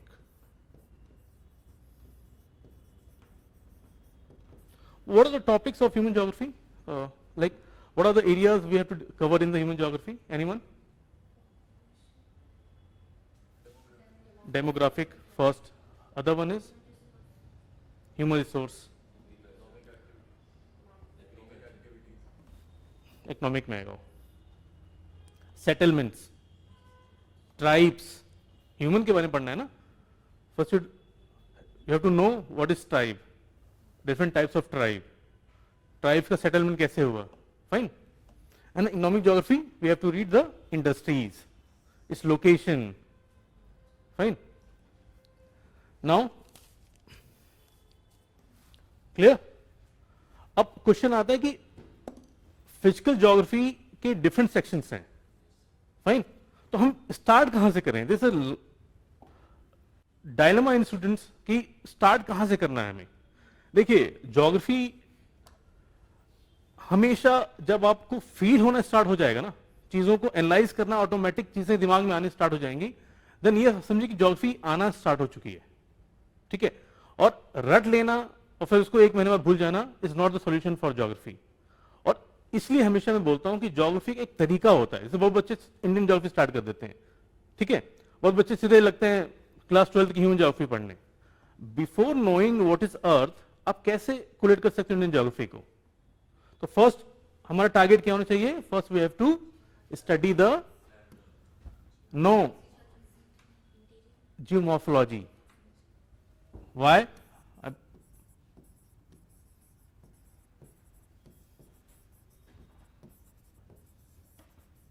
First section हमारा होना चाहिए हमेशा, कहीं से हम पढ़ाई करें, पहला हमें पढ़ना है what is earth and what is the origin of the earth. Right. उसके बाद we have to discuss the interiors of the earth. Like अगर बिना इंटीरियर जाने, बिना हीट बेल्ट जाने, like what is lava, what is magma, अगर हमें नहीं पता, देन हम कैसे प्रेशर बेल्ट समझ सकते हैं, कैसे हीट क्रिएशन समझ सकते हैं अर्थ के ऊपर, what is the role of atmosphere हम कैसे समझ सकते हैं. First we have to know about the what is earth, what is rock structure, what is interior of the earth, what is lava, what is magma, lot of thing. उसके बाद we can go for the climatology section. ठीक है. अब हमें पता है कि earth is earth, right, core, mantle and crust, ये पता है हमें, हमने ये समझ लिया. अब जब हमें पता है कि what is core, what is mantle and what is the crust, then अब इसके बाद इसका रोल कहां स्टार्ट होता है? अब रोल कहां स्टार्ट होगा? Outside. Then second thing we have to study the atmosphere. Right. Atmosphere. Clear? What is atmosphere? What are the layers of atmosphere? What are the features of atmosphere? And what are the factors of making atmosphere? ये हमें पढ़ना है. ठीक है. जब आप atmosphere आपको समझ आना स्टार्ट होगा तो you can easily relate the pressure belts, कि प्रेशर बेल्ट कहां कहां बन रहा है, हाई प्रेशर बेल्ट किधर बन रहा है, लो प्रेशर बेल्ट किधर बन रहा है. Fine. First one is geography, हमें हो गया. What is earth, what is interior of earth, second is atmosphere, and third comes is climatology part.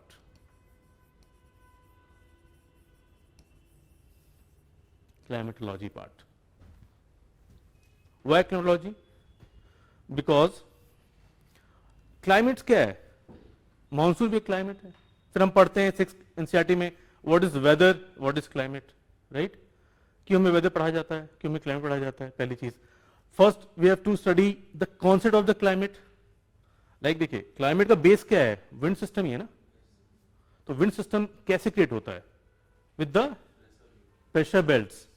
And pressure belt कहीं हाई है, कहीं लो है, कहीं वार्म भी है, कहीं भी कोल्ड भी है. ठीक है.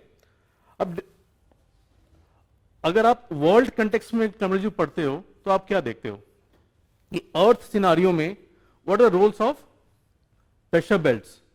और हम ये पढ़ते हैं कि जहां प्रेशर बेल्ट क्रिएट होता है, वहां जहां से विंड्स मूव करती हैं, we can name the, we can assign the name of the wind according to the direction.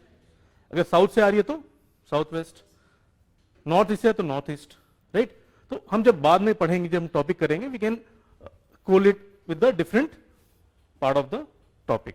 और हम डिफरेंशिएशन बहुत समझना बहुत इंपॉर्टेंट है. लाइक डिफरेंस कहां आ रहा है, लाइक साउथ वेस्ट इसको क्यों बोल रहे हैं, इसको नॉर्थ ईस्ट क्यों बोल रहे हैं. जब ये आपको समझ आना स्टार्ट हो जाएगा तो हमेशा चीजों को कोलेट करना बेटर होगा इन द क्लाइमेटोलॉजी सेक्शन. अब सपोज इंडियन में पढ़ते हैं हम इंडियन मानसून, राइट. तो इंडियन मानसून से रोल प्ले होता है साउथ वेस्ट मानसून का. तो before knowing what is south west monsoon, पहले हमें जानना जरूरी है कि साउथ मानसून बन कैसे रहा है. ठीक है. देखिए, हमेशा एक ही चीज याद रखिए, हमेशा एक चीज याद रखना है, एक कॉन्सेप्ट, कि in the climatology section climate में क्या होता है कि हमेशा हीट बेल्ट समझना है. और वन इज कि हमेशा heat always transfer from hotter to colder. ये कॉन्सेप्ट पहली है, पहला बेस है. Heat always transfer from hotter to colder. अब कभी अर्थ बेल्ट समझोगे तो देखो हॉट कहां पे, कोल्ड कहां पे है, राइट. उसके बाद हॉट से कोल्ड हमेशा एयर मूव करती है. ठीक है. जब एयर मूव करेगी तो अब प्रेशर ज्यादा कहां पे है, अब प्रेशर है कहां पे, ज्यादा है कि कम है. तो जहां पे ज्यादा हीट होगा वहां प्रेशर कम होना स्टार्ट हो जाएगा, क्योंकि जब हवा गर्म होती है तो ऊपर उठती है. तो जब ऊपर उठ जाएगी तो नीचे की हवा उसको कवर करने स्टार्ट करती है. बेसिक कॉन्सेप्ट है, इसमें दिमाग लगाने नहीं है. एक बार समझ आ गया कि हीट बेल्ट क्या है, ठीक है, प्रेशर बेल्ट्स कैसे क्रिएट हो रहे हैं. थर्ड वन इज विंड का फ्लो किधर है, like from hotter to cold है, फ्रॉम कोल्ड टू हॉट है. ये कैसे डिसाइड करेंगे, हीट ज्यादा कहां पे है या कम, कोल्ड कहां पे है. अगर हमेशा आपको पता है, like this earth, this is topic of, this is equator, right, this is sun. तो हम ये सपोज करते हैं कि हमेशा यहां पे हीट बहुत ज्यादा रहती है होल ईयर, राइट. जब ज्यादा हीट होगी तो क्या होगा, हमेशा हवा गर्म हो जाएगी. क्लियर. हवा गर्म होगी तो ऊपर उठ जाएगी हवा. Then the area in the Arctic and the Antarctic region जो है, लाइक इसको हम बोलते हैं टेम्परेट रीजन या आप पोलर रीजन बोल सकते हो. तो यहां जो ठंडी हवा है ये मूव करेगी किधर तरफ, इक्वेटर तरफ ना. दिस साइड ऐसा होगा. यही कॉन्सेप्ट है हीट का, विंड सिस्टम का. देखिए जहां आप हमेशा देखिए, सपोज कैंसर, कैप्रिकॉर्न, ठीक है, this is 23 north, this is south. इसको हम बोलते हैं ट्रॉपिक जोन. ठीक है. अब मान लीजिए कि आपको पता है कि इसी के बीच में अर्थ का मूवमेंट, सॉरी सन का मूवमेंट होता रहता है. ठीक है. अर्थ, सन तो फिक्स है, मतलब अर्थ रोटेशन पे वहां हीट कभी ज्यादा हो रही है 6 महीने, कभी कम हो रही है. उसके हिसाब से विंड फ्लो सिस्टम हमारा चेंज हो रहा है, उस हिसाब से हमारे क्लाइमेट चेंज हो रहे हैं, उस हिसाब से हमारा सीजन भी चेंज हो रहा है. हमने 6th एंड 7th में पढ़ा हुआ है कि what is the role of rotation and evolution of the earth to affect the season and the climate also. ठीक है. सब डायरेक्टली प्रोपोर्शनल एक दूसरे के. हमें ये भी समझना बहुत जरूरी है. क्लियर. अब हमने पढ़ लिया, हमारा जियोमॉर्फोलॉजी हो गया, हमारा एटमॉस्फेयर हो गया, हमारा हो गया क्लाइमेट. अब नेक्स्ट टॉपिक क्या हमने पढ़ना चाहिए, oceanography, right. Oceanography. oceanography means not ocean currents. Oceanography means how oceans was formed. What are the features which affect to formation of the ocean? For example, हमने एक टर्म पढ़ा होगा geography में, oceanography पढ़ते हैं कि continental slope and continental self, for example, ये एक टॉपिक है. But what is the basic difference of continental slope and continental slope? इस साइड, हाँ, what is slope and what is self? Yes, what is the basic difference between the continental shelf and continental slope? This is my question. अगर question आता है suppose in mains, describe with example, तो आप कैसे इस question को लिखेंगे? पहले ये पता होना चाहिए कि होता क्या है, बेसिक डिफरेंस क्या है. अगर मैं एक डायग्राम बना दूं तो उससे पूरा क्लियर है. For example, this is land part, we can say continent, and this is ocean part, ocean.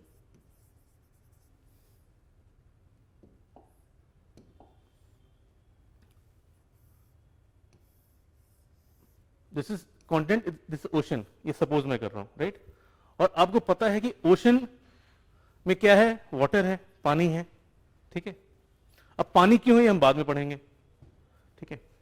अब मुझे पता है कि ओशन में वाटर है और ये मेरा कॉन्टेंट एरिया है, तो डायरेक्शन हमेशा ये होता है, कभी ऐसे भी होता है. समझ रहे हैं? किसका? Movement of the water. ये कभी ज्यादा होगा, कभी कम होगा, due to having the multiple factors. Like wind speed ज्यादा होगी तो तेज पानी होगा, विंड स्पीड कम होगी तो कम फ्लो होगा वाटर का. कभी टाइड्स होंगे तो बहुत ज्यादा फ्लो अचानक आता है. तो lot of factors for movement of the water of the ocean, right. अब ओशन कैसे कैस्केड होते हैं वो बात की बात है, पहले ये समझिए. This is continent, this is ocean, this is water, like this is movement of water.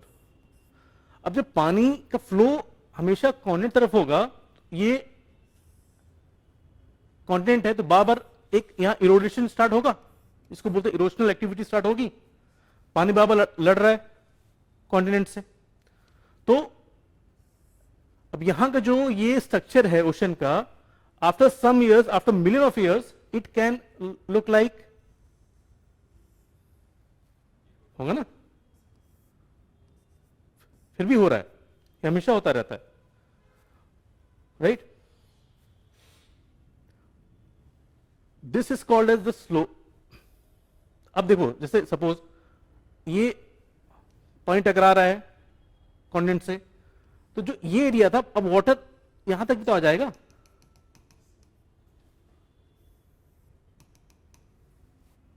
Due to the erosional activity, this area is called as the continental shelf, SHELF, right. And जहां से ये सीधे steep start होता है, called as slope. अब suppose एक question है, अगर यहां माउंटेन्स हैं तो क्या कॉन्टिनेंटल स्लोप और सेल्फ एक जैसा होगा? नहीं होगा ना, क्योंकि हमेशा, because this is a barrier for the erosional activity. तो हमेशा आप देखोगे जहां माउंटेन्स होता है, लाइक जो हमारा एरिया है साउथ अमेरिका, एंडीज, वहां पे बहुत स्टीप, बहुत गहरा है, ठीक है. But in the Indian ocean, like this one, ये पूरा हमारा स्लोप होगा, क्योंकि ये फ्लो हो रहा है क्वेश्चंस का. तो गेटिंग माय पॉइंट? तो this creates self, but in the case of south America, this Andes, this is बहुत गहराई, slope. Clear what is difference between the self and the slope? ये इरोड हो गया, it takes the form of other formation of the landform or called as the self. Clear? तो ऐसे हम चीजों को डिस्क्राइब करके पढ़ना स्टार्ट करेंगे. फाइन. अब हमने क्या पढ़ लिया? ओशनोग्राफी पढ़ ली. The role of oceans, role कैसे फॉर्मेशन हुआ, फिर उसके बाद आता है कि ओशंस का क्या रोल है, लाइक ओशन करंट्स पढ़ेंगे, cold ocean currents, warm ocean currents, right, उनका नाम क्यों हम ओशन करंट्स बोल रहे हैं, लाइक लेब्राडोर करंट है, गल्फ स्ट्रीम है, राइट, क्यूशियो है, पुरुशियो है ना, सबका अलग नेम है, they called as the cold current, Gulf is called the hot current, तो why their name as the hot ocean current, why their name as the cold ocean current, we have to study later. Fine.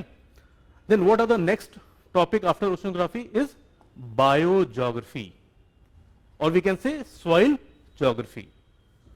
Fourth one is soil geography, like formation कैसे soil का हो रहा है, what are the factors for formation of the soil, alluvial soil क्या है, laterite soil क्या है, like बांगर BTB के, बांगर खादर, बबर क्या है, तराई क्या है, right, we have to learn phase by phase.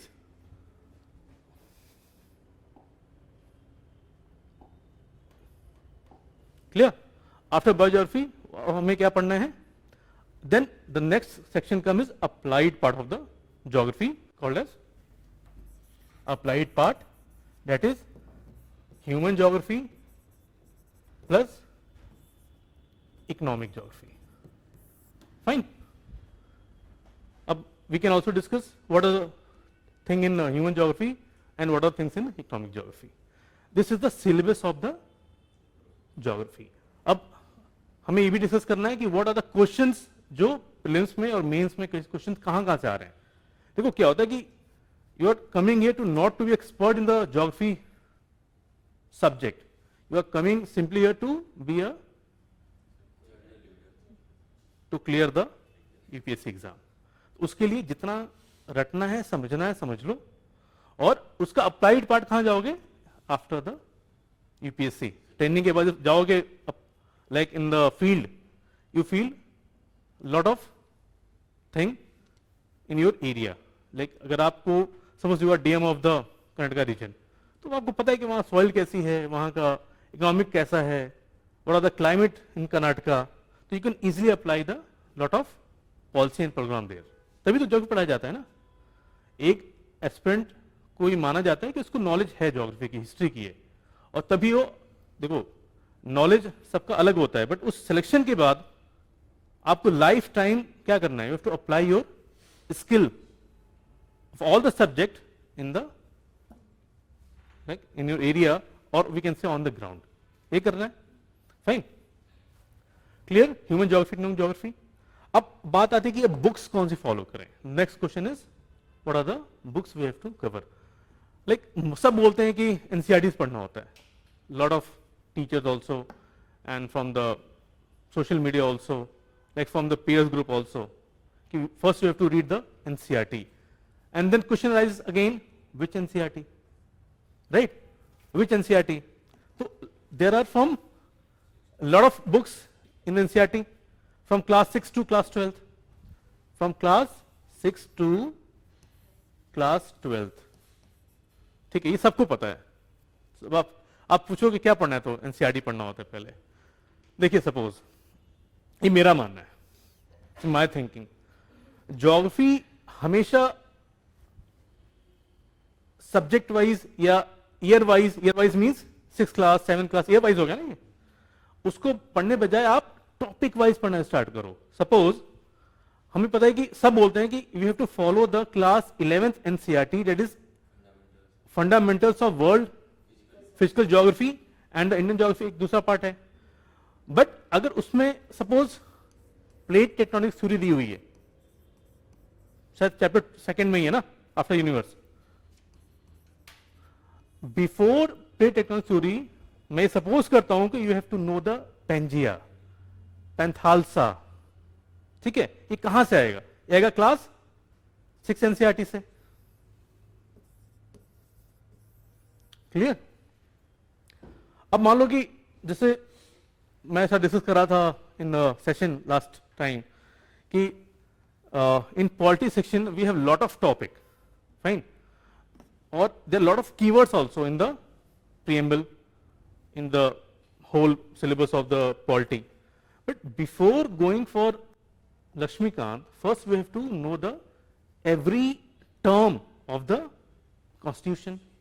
Like अगर हमें सेकुलर नहीं पता, हमें सोशल जस्टिस नहीं पता, हमें नहीं पता कि सेकुलर स्टेट किसको बोलते हैं, जस्टिस क्या है, फ्रेटर्निटी क्या है, तो हम कैसे क्रिएट कर पाएंगे लक्ष्मीकांत को? वही concept we can also use in the geography. That's why अगर आप 6 NCERT takes hardly 1 day, hardly 1 day, मतलब 3 to 4 आवर्स पढ़ोगे बहुत जल्दी खत्म हो जाता है. अर्थ क्या है, रोटेशन क्या है, रिवॉल्यूशन क्या है, और क्वेश्चन आते भी हैं. आप देखोगे प्लेन्स हमेशा क्वेश्चन आते हैं बेसिक पे, ठीक है. तो आप rather than going for 6, 7, suppose 6 पढ़ लिया, 7 पढ़ लिया, 8 पढ़ लिया और 11 पढ़ ली, तो बीच का 6 गायब, रिकॉल ही नहीं हो रहा है.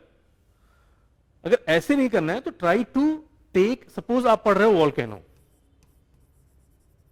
ठीक है, you can also refer 11th class volcano from the 11th class NCERT, you can also refer from the class 6th और 7th. तो आपका एक टॉपिक तो तैयार हो गया ना. और वही मेरा कीवर्ड है जिस मार्गदर्शन को बार बार मैं कह रहा हूं कि मुझे एक पुल या एक पहाड़ नहीं बनाना है. पहले मैं एक स्टेप बनाऊंगा. इस स्टेप मेरा डेली मार्गदर्शन क्या है, 2 टॉपिक्स इन अ डे. उस 2 टॉपिक्स पे कमांड मैं कितना अच्छे से कर पा रहा हूं. अगर सपोज मैंने वॉल्केनो यहां से पढ़ लिया, यहां से पढ़ लिया, तो मुझे बेटर अंडरस्टैंडिंग आ चुकी है उस टॉपिक की. I can easily write the question on volcano, ठीक है. सपोज क्वेश्चन है कि what is continental drift theory, this a question mains में आ चुका है. And what are factors for it. Assume जो भी क्वेश्चन है कि give evidence for your support. तो पहले तो कॉन्टिनेंटल सपोर्ट ड्रिफ्ट थ्योरी पढ़ने से पहले ये क्लास 9th में भी है और 11th में भी है. लाइक जो अल्फ्रेड वेगनर ने दिया था वही कॉन्सेप्ट ऑफ पेंजिया, ठीक है. तो पहले आपको ये पता होना चाहिए ना कि ये टॉपिक है कहां, आप रिलेट कर पा रहे हो. देखो सोचना बहुत जरूरी है ज्योग्राफी में. अगर ध्यान आ गया तो लिख लोगे आप, तो डायग्राम बना लोगे. अगर सपोज टाइम नहीं बच रहा है और ये 15 मार्क्स क्वेश्चन है. देखो एक और चीज मैं बताना चाहूंगा, ये बहुत मिस हो जाती है बच्चों से भी, कि हमेशा एक टॉपिक, कोई भी टॉपिक आता है चाहे हिस्ट्री हो ज्योग्राफी हो, तो सेम टॉपिक कभी 5 मार्क्स का भी है, सपोज हमारे 10 मार्क्स के तो 2 पार्ट हैं, 15 मार्क्स का भी है, और कभी ऐसे भी आ गया फॉर एग्जाम्पल, ठीक है. तो हमेशा अप्रोच अलग होनी चाहिए ना. अगर इसी चीज को अगर 5 मार्क्स में बोलूं आप लिखो, फिर 10 मार्क्स में और 20 मार्क्स में, तो बहुत अंतर होगा आपके आंसर्स में. तो ये भी सीखना है हमें कि अगर 5-10 मार्क्स का है तो हमें क्या क्या करना है. अगर 5 मार्क्स में तो अगर हम डायग्राम इजी बना देते हैं और 2-4-5 लाइन लिख देते हैं तो आप अच्छे मार्क्स पा जाओगे. अगर 10 मार्क्स में तो आपको डायग्राम भी बनाना है, कीवर्ड्स भी लिखने हैं, उसको डिस्क्राइब भी करना है. और जब 15 मार्क्स में है तो एक तो इंट्रोडक्शन बहुत अच्छा होना चाहिए, मतलब we have to define the first the topic, what is continental drift theory given by so and so. उसके बाद फिर कॉन्सेप्ट क्या था कि पेंथालसा क्यों बना, ठीक है, टेथिसिस क्या है, इस बस मेंशन करोगे. उसके बाद फिर बॉडी पार्ट जो आप लिखते हो basic, what are the factors to like distribution of the Pangaea, क्यों टूटा, ठीक है, रीजन क्या थे, ठीक है. उसके बाद प्रेजेंट सिनारियो क्या है. आपको पता नहीं कि इंडिया हमेशा मूव कर रहा है नॉर्थ ईस्ट की तरफ हमेशा, और शायद 1000 वर्ष पहले इंडिया ऐसा हो, लाइक ऐसे हो जाए, क्योंकि मूव तो मूवमेंट हो ही रहा है ना. इरोशन और इंडियन प्लेट प्रेशर दे रहा है. जब आप पढ़ोगे हम डिस्कस करेंगे तो we can have a basic knowledge of the कि कैसे मूवमेंट ज्यादा हो रहा है, कम कहां पे हो रहा है, कन्वर्जेंस है कि डाइवर्जेंस है, ये सब हम डिस्कस करेंगे, राइट. बस मैं एक कॉन्सेप्ट बताना चाहता हूं कि कोई क्वेश्चन लिखने से पहले उसका कीवर्ड्स हमें एनालाइज करना होता है. देखो कॉन्टिनेंटल ड्रिफ्ट थ्योरी में हमेशा पहला ही कीवर्ड है continental drift theory is not a keyword. बस कॉन्टिनेंटल क्या है, तो कॉन्टिनेंट कैसे ड्रिफ्ट हो रहा है, ड्रिफ्ट ऑन द मूवमेंट, बस वही आ गया कॉन्सेप्ट बेंजियन वाला. तो आराम से आप लिख लोगे, डायग्राम बना दोगे. क्लियर. क्या डिस्कस किया हमने, हमारा how to approach for the geography, और उसके बाद अगर मार्क्स कैसे आ रहे हैं, एक 5 मार्क्स 10 मार्क्स 15 मार्क्स में हमें कैसे अप्रोच करना है. फाइन. हाँ, और जैसे class 6th and class 7th 8th 9th। अगर आपने सपोज कभी 7 से उठा लिया तो टॉपिक पे ज्यादा फोकस करो रेदर देन बुक्स पे। समझो मेरी बात को। एटमॉस्फेयर है तो you can study the structure atmosphere. आपको 11th में मिलेगा, आपको 7th में मिलेगा। ठीक है, आपका एक टॉपिक खत्म है ना, और उसके पीवाईक्यूज देख लो। हाँ, और next thing is whenever you complete the topic try to see the PYQs of the topic. जब तक पीवाईक्यूज नहीं देखोगे आपके सबकॉन्शियस माइंड में चीजें बैठेंगी नहीं। देखो, दो चीजें हमेशा मैं कहता हूं, RRR, ये मूवी नहीं है, it's not movie, like recall, retain, reproduce. अब बहुत बड़ा रोल है इसका। जब तक आप मल्टीपल टाइम रिवाइज नहीं करने वाली चीजों को, वो आपको रिटेन कैसे होगा? And what are the basic thing, suppose this is the barrier of interview, we can say 2500 बच्चे हैं इसमें जो इंटरव्यू दे आ रहे हैं, और इधर 700 बच्चे हैं। ठीक है, ये बैरियर है। मतलब एक रातों रात रिजल्ट आता है तो 250 में 700 बच्चे या 800 बच्चे 900 बच्चे बचते हैं ना फाइनल सिलेक्शन। तो ऐसा क्या होता है कि क्या ये 1800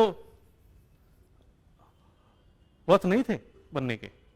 शायद उनसे ज्यादा ही थे, बट 700 ने एक काम अच्छा किया होगा कि रिवाइज बहुत ज्यादा किया होगा। दैट्स वाई इनके मेंस में marks edge compare to other students ज्यादा है। कितने? 10 से 20 नंबर ही मैं सपोज करता हूं। अगर आप हर क्वेश्चन में सपोज 20 क्वेश्चंस आ रहे हैं जो paper, like in GS paper 1 बात करते हैं, हिस्ट्री एंड ज्योग्राफी, अगर ज्योग्राफी का 100 नंबर आता है अराउंड, आप देखोगे 100 नंबर मेंस में आता है, right? If you make the diagrams very well, आपको डायग्राम साथ आपको चीजें लाइक डेटा फिगर्स याद भी हैं। जैसे आपने सीरिया बनाया, आपने इजराइल बनाया तो लिख दिया, उसके बगल में रेड सी दिखा दिया, मेटन सी दिखा दी, ठीक है।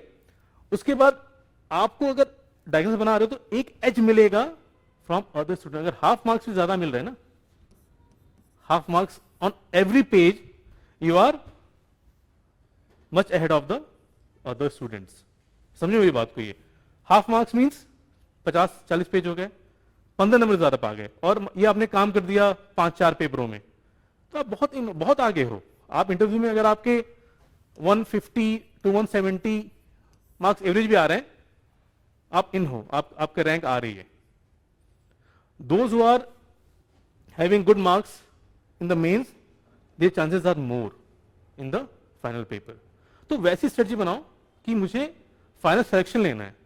और बार बार मैं कह रहा हूं कि स्टेज तीनों इंपॉर्टेंट है, किसी को हमें इग्नोर नहीं करना है, और सबसे इंपॉर्टेंट स्टेज है मेंस। ये सब जानते हैं, बार बार बोलने से क्या होता है ना कि वो दिमाग में बैठता है। आपको पता है कि mains is very important, but मैं इसलिए बार बोलता हूं क्योंकि उस चीज को समझो आप। हम क्यों मार्गदर्शन में हमने कॉमन लिया like mains and prelims? Because reason is कि आप लिखना तो स्टार्ट करो एटलीस्ट। आप अभी टॉपिक भी कमांड तो हो रहा है आपको। सपोज 1 महीना हो चुका है ना, like first month we have completed of polity and economy. तो ये एक से बताओ आप लोग, from the first day to the last, like कल या परसों लास्ट मानता हूं अगर मैं बोलूं तो, जिसने उस दिन से ज्वाइन किया हुआ है, ठीक है, बहुत डिफरेंस है कि नहीं आपके आंसर राइटिंग में? डायमेंशन सोच पाए हो नहीं? पहले क्या था? पहले आप ऐसा नहीं, मेहनत सब पहले भी ज्यादा कर रहे होगे, बट वो अप्रोच थोड़ा सा मुझे ऐसा लगा मिस आउट हो रही थी कि हम एक टॉपिक कैसे 10 बार हम सोच सकते हैं, और डायमेंशन क्या है हमें अलग अलग लेने हैं। फाइन। तो हमेशा कोई भी टॉपिक पढ़ो, like in geography, history, polity, और क्वेश्चंस भी देखना बहुत इंपॉर्टेंट होता है, क्योंकि आपने पढ़ तो लिया, आपको रिकॉल भी है, रिटेन भी है, बट जब रिप्रोड्यूस करने की बारी आती है तो आप वहां फेल हो जा रहे हो। फियर ऑफ एंजाइटी, ठीक है। तो ये सब चीजें हैं, तो इससे भी हमें ओवरकम करना है, पहली चीज। तो try to be more like specific in the mains paper, और अप्रोच जो मेंस के लिए ज्यादा होना चाहिए अभी जैन तक, फेब तक, क्योंकि जिसका मेंस क्लियर है ना उसकी प्रोबेबिलिटी ज्यादा होती है प्रीलिम्स निकालने की। फाइन। और जिसका प्रीलिम्स ही तैयार है तो मैं ये नहीं बोल सकता कि शायद उसका मेंस हो या ना हो। क्लियर? तो अभी देखो आप लोग हर दिन 2-3 क्वेश्चन लिख रहे हो, जिस मार्गदर्शन में, कभी 3 भी लिखते हो। अब उस टॉपिक को लिखने के बाद अब मैं कभी भी उस टॉपिक से क्वेश्चन देता हूं तो आप इजीली आप बोल पा रहे हो ना, डायमेंशन आप 10 लिख पा रहे हो एक टॉपिक के।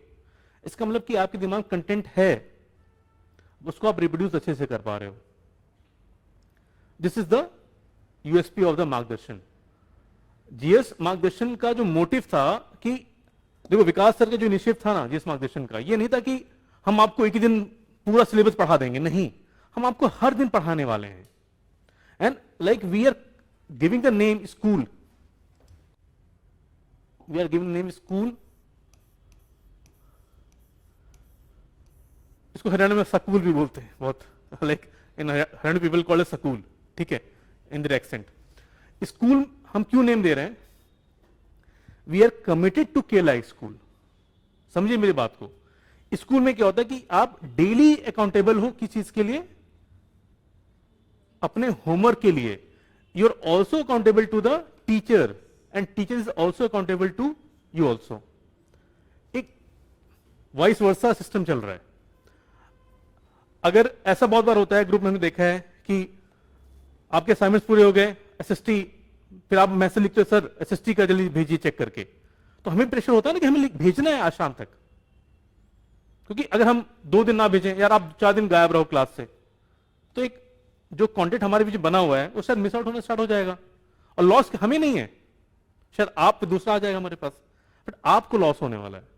तो जो टाइम लाइन उसको फॉलो करिए डेली। हो सकता है कि थोड़ा प्रेशर है, मानता हूं कि 2 टॉपिक और आपके पास और भी बर्डन है फ्रॉम योर, आपको क्लास भी कर रहे हैं, आप लोग आंसर राइटिंग कहीं कर रहे हो, बट हम ये जो 3 डेज या 3 डेज नहीं कह, सिंगल डे का जो हम दे रहे हैं कि आपको इस दिन 2 टॉपिक कंप्लीट करना है, एटलीस्ट आप 3 आवर्स 4 आवर्स बैठ तो पा रहे हो ना टेबल पे। That's why giving the name daily activity sheet. और सबसे बड़ा वो हथियार है हमारा, daily activity sheet.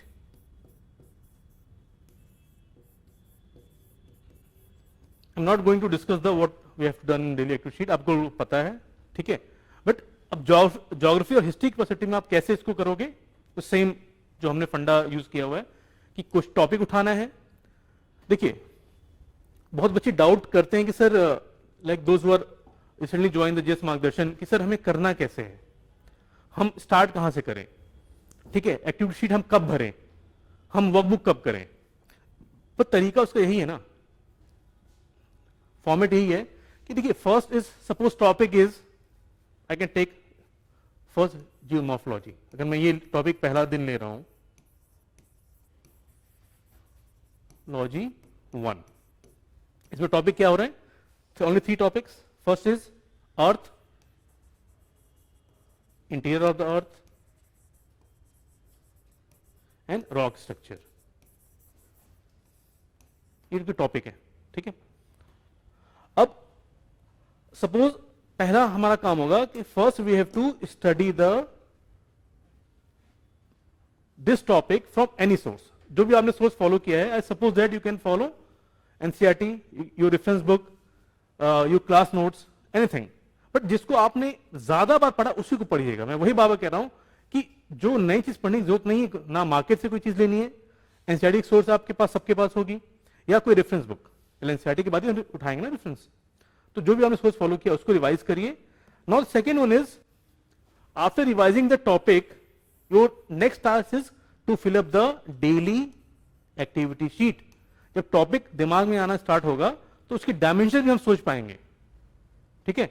Next day we have to fill the same day, like after reading the topic you have to fill the daily activity sheet, right. You have to write the multiple dimensions, what is scope of nature, what is the PYQs. हमने books already दे रखा है आप लोगों को, you can follow that book from the same topic and analyse what are the keyword area from the PYQs. Yes, देखो क्या क्या क्वेश्चन बार आ रहा है। मैंने क्या बताया ना, हमेशा ज्योग्राफी में आप देखोगे हमेशा फिजिकल ज्योग्राफी क्वेश्चन आते हैं, नहीं तो applied part, water management, agriculture management, soil management, और उसके बाद रिवर लिंकिंग, नहीं तो फ्लड एंड ड्राफ्ट। ये क्वेश्चंस होते हैं मोस्टली, ठीक है। क्लियर? डेली एक्टिव शीट बनने के बाद अब नेक्स्ट रोल आता है नेक्स्ट डे, नॉट क्योंकि ह्यूमन हो ना यार, थोड़ी रात भर पढ़ते रहोगे, नेक्स्ट डे जब आप एक्टिविटी हमें भेज दोगे, मुझे लगेगा हाँ यार ये डायमेंशंस और ऐड हो सकते हैं, या we have discussion in the classroom also, then your task is write the assignment. Write the assignment means I already prepared 15 to 14 questions of MCQs on single topic and 4 to 5 questions of the mains on single topic. उसमें हो सकता है कि 2-4 POQs भी हों, और आपको लिखना है. You have to write 2 out of 4 and you have to solve the 15 MCQs on the single topic. तो आपका एक टॉपिक देखो रिवीजन कितने बार हो रहा है. हाँ, एक और बहुत बड़ी चीज है कि इससे करने से आप एक टॉपिक में 5 टाइम्स रिवाइज कर रहे हो. ये बहुत इंपॉर्टेंट है रिटेन करने में. ठीक है. How? First, how revision works. How revision works.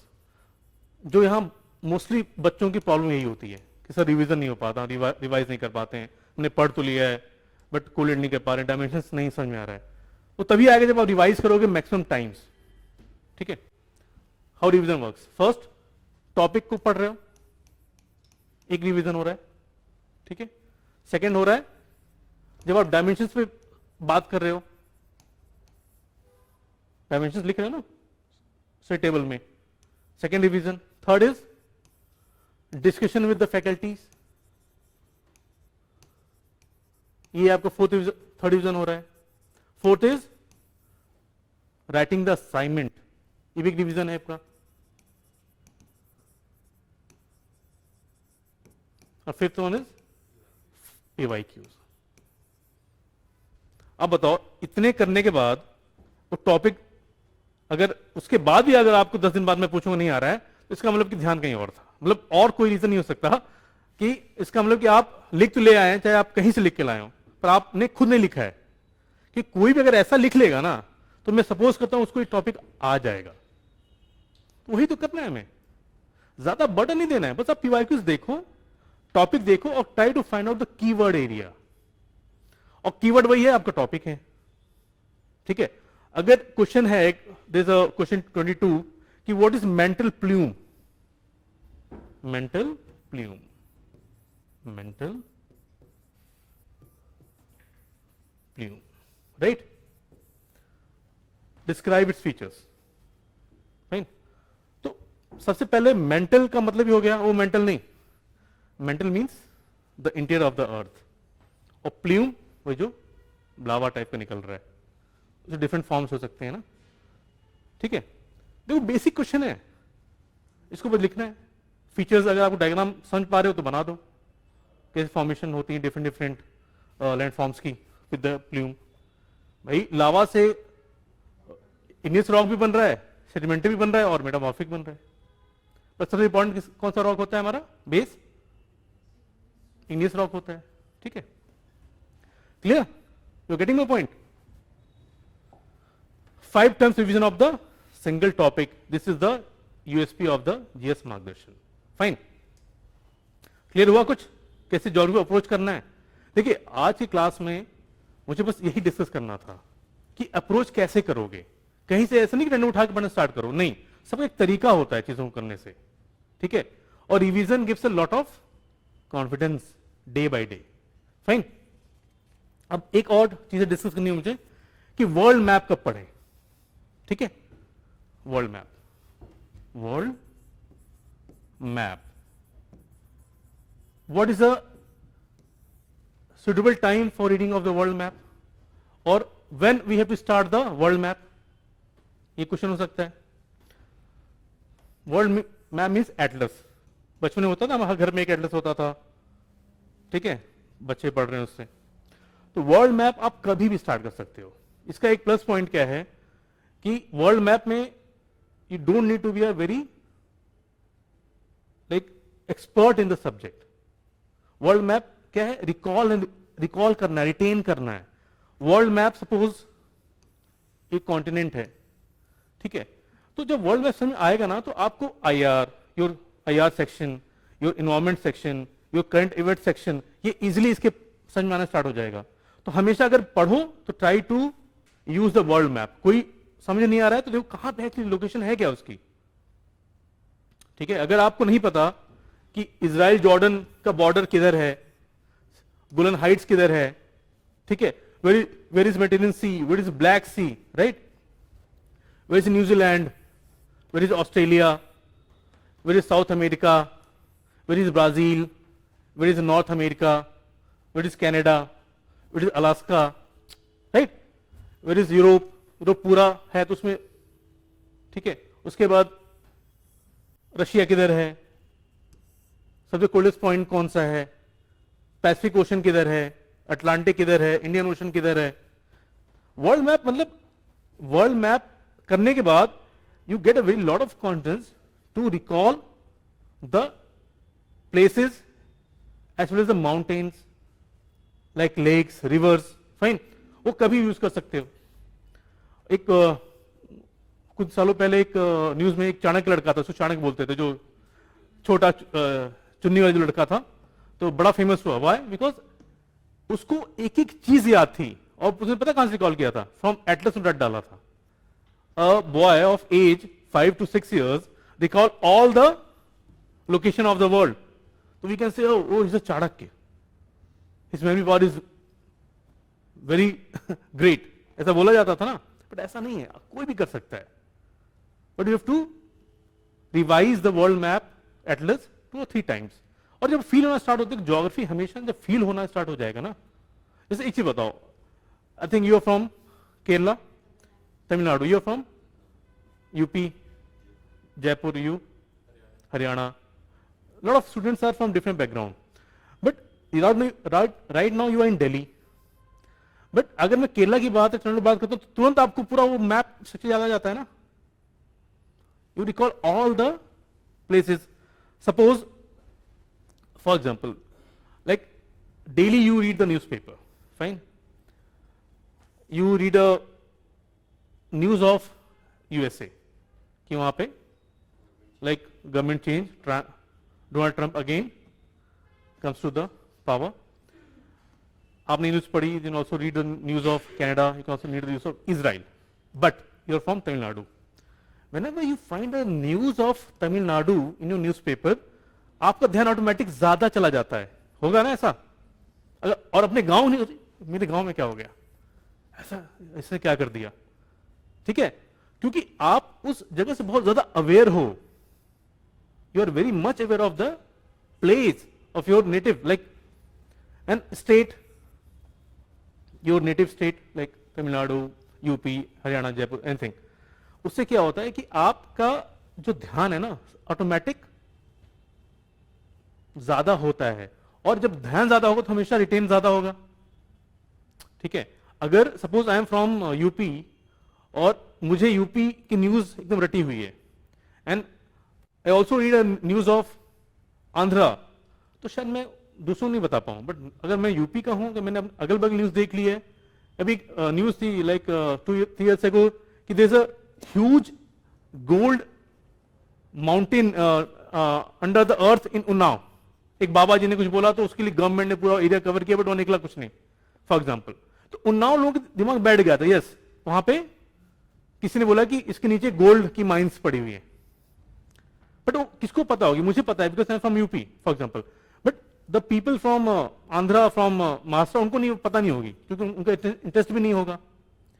तो यू गेटिंग माई पॉइंट, मैं क्या कहना चाह रहा हूं, हमेशा वर्ल्ड मैप को ऐसे पढ़ो कि उसको फील करना स्टार्ट करो, फिर वो चीजें भूलेगा नहीं। सपोज ब्राजील है, तो what are the area of Nile, ठीक है, अमेजन रिवर किधर बह रही है, ठीक है, नाइल अफ्रीका में है कि साउथ अमेरिका में है।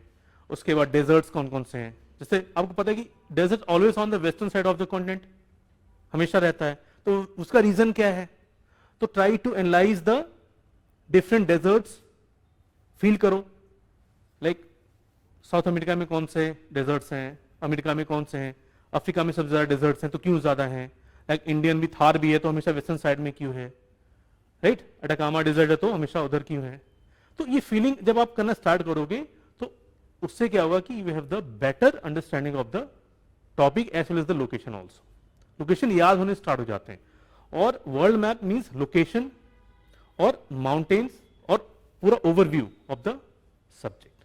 क्लियर? तो वर्ल्ड मैप आप कहीं से स्टार्ट कर सकते हो, कभी स्टार्ट कर सकते हो, और उसको आप देखोगे after reading the world map you have the better understanding of the your international IR subject, your current affair subject and geography condition subject, right.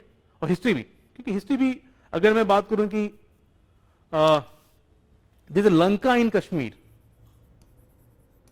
Right, शायद आपको पता नहीं होगा। बहुत पहले लंका एक आइलैंड था कश्मीर में, अब वो हट चुका है।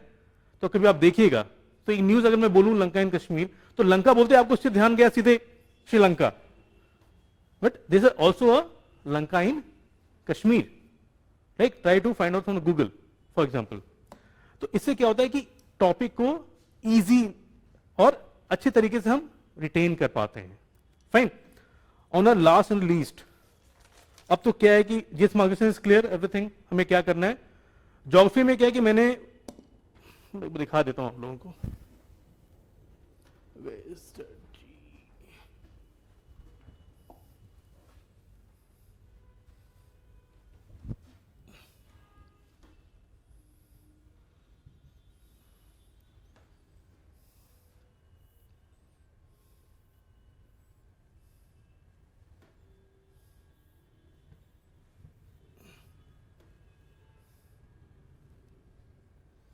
ये हो चुका है हम लोग का polity and economy already done.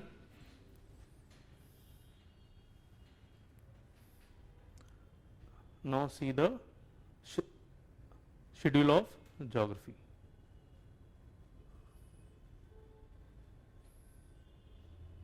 Clear?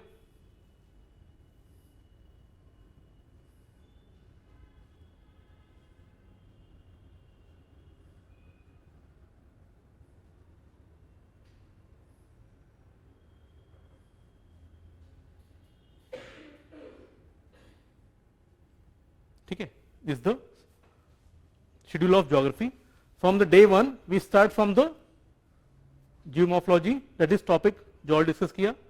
अब suppose this is the first day topic, right. तो आज मैं आपको एक नोट्स भी भेजने वाला हूं। I can also prepare notes for you. हो सकता है कि आपके नोट्स भी हों, बट मेरा नोट्स भी आपको एक ग्लिम्स देगा उस टॉपिक पे। तो daily I send the notes of this topic in the group. You can also refer. ये नहीं बोलूंगा कि आप उसी को रिफर करो, नहीं, जो आपने रीड किया हुआ है उसको पहले रिफर करो। अगर आपके पास नहीं है, suppose you don't have the like notes of some topic, you can also refer my notes also. एक आपको हैंड हो जाएगा, ठीक है। You can go for this topic in the evening till. हमेशा activity sheet try to fill up in the night before sleep. मैं क्यों ऐसा कह रहा हूं, क्योंकि सपोज आज टुडे 6th, आप घर जाओगे, शाम को रेस्ट करोगे, तो बैठोगे 6, 7, 8 से मानता हूं। तो सोने से पहले hardly it takes 20 minutes to 25 minutes to fill up the whole activity sheet. पहले आप रिवाइज कर लो टॉपिक को, then you have the fill up the your activity sheet. Tomorrow आप ग्रुप में डाल दीजिएगा, and tomorrow in the evening I can provide the assignment. Assignment means the question on this topic, like 50 MCQs and 4 to 5 question और mains. उसके बाद आपको इस topic से बाहर पढ़ने की जरूरत नहीं पड़ेगी, आई विल अश्योर यू, ठीक है। In the like after completing this section we have the 7 to 8 hours of revision of the subject. मैं 2 दिन लूंगा आपके 4-4 घंटे, 4 घंटे क्लास बैक टू बैक होगी। क्योंकि उससे क्या होगा ना कि आपका ज्योग्राफी अभी भी हो रहा है, एक टॉपिक को 5 बार रिवाइज कर रहे हो। उसके बाद 6वां 8वां रिवीजन मैं आपको कराऊंगा in the month of Feb या मार्च। उसके बाद अप्रैल में एक और रिवीजन। क्योंकि मैं चाहता हूं कि मेरे टॉपिक से क्वेश्चन आए तो आप करके आओ, और गलती तो नहीं होनी चाहिए। अगर मल्टीपल टाइम अगर 7 to 8 टाइम्स रिवाइज कर लेंगे यार, तो फिर गलती कैसे होगी, हो ही नहीं सकती। एक चीज बताओ मुझे, लाइक मैं बोलूं कि यस लोकेश आप मेरे घर आओ कल, मैं आपको लोकेशन भेज देता हूं, सुदेश को भी ले आना साथ में, we have a dinner party, ठीक है। अब मान लो कि आप मेरे घर आ रहे हो, आपको मैंने बस लोकेशन भेजा हुआ है, simple, you can follow the map. By cab आप आ रहे हो, बाई व्हीकल आ रहे हो, आप बस उस दिन क्या करोगे, बस मेरे घर के सामने उतरोगे मेरी लोकेशन पे। फिर अगले हफ्ते फिर हम डिनर पार्टी करेंगे, फिर मैं आपको बुला रहा हूं, इनवाइट कर रहा हूं।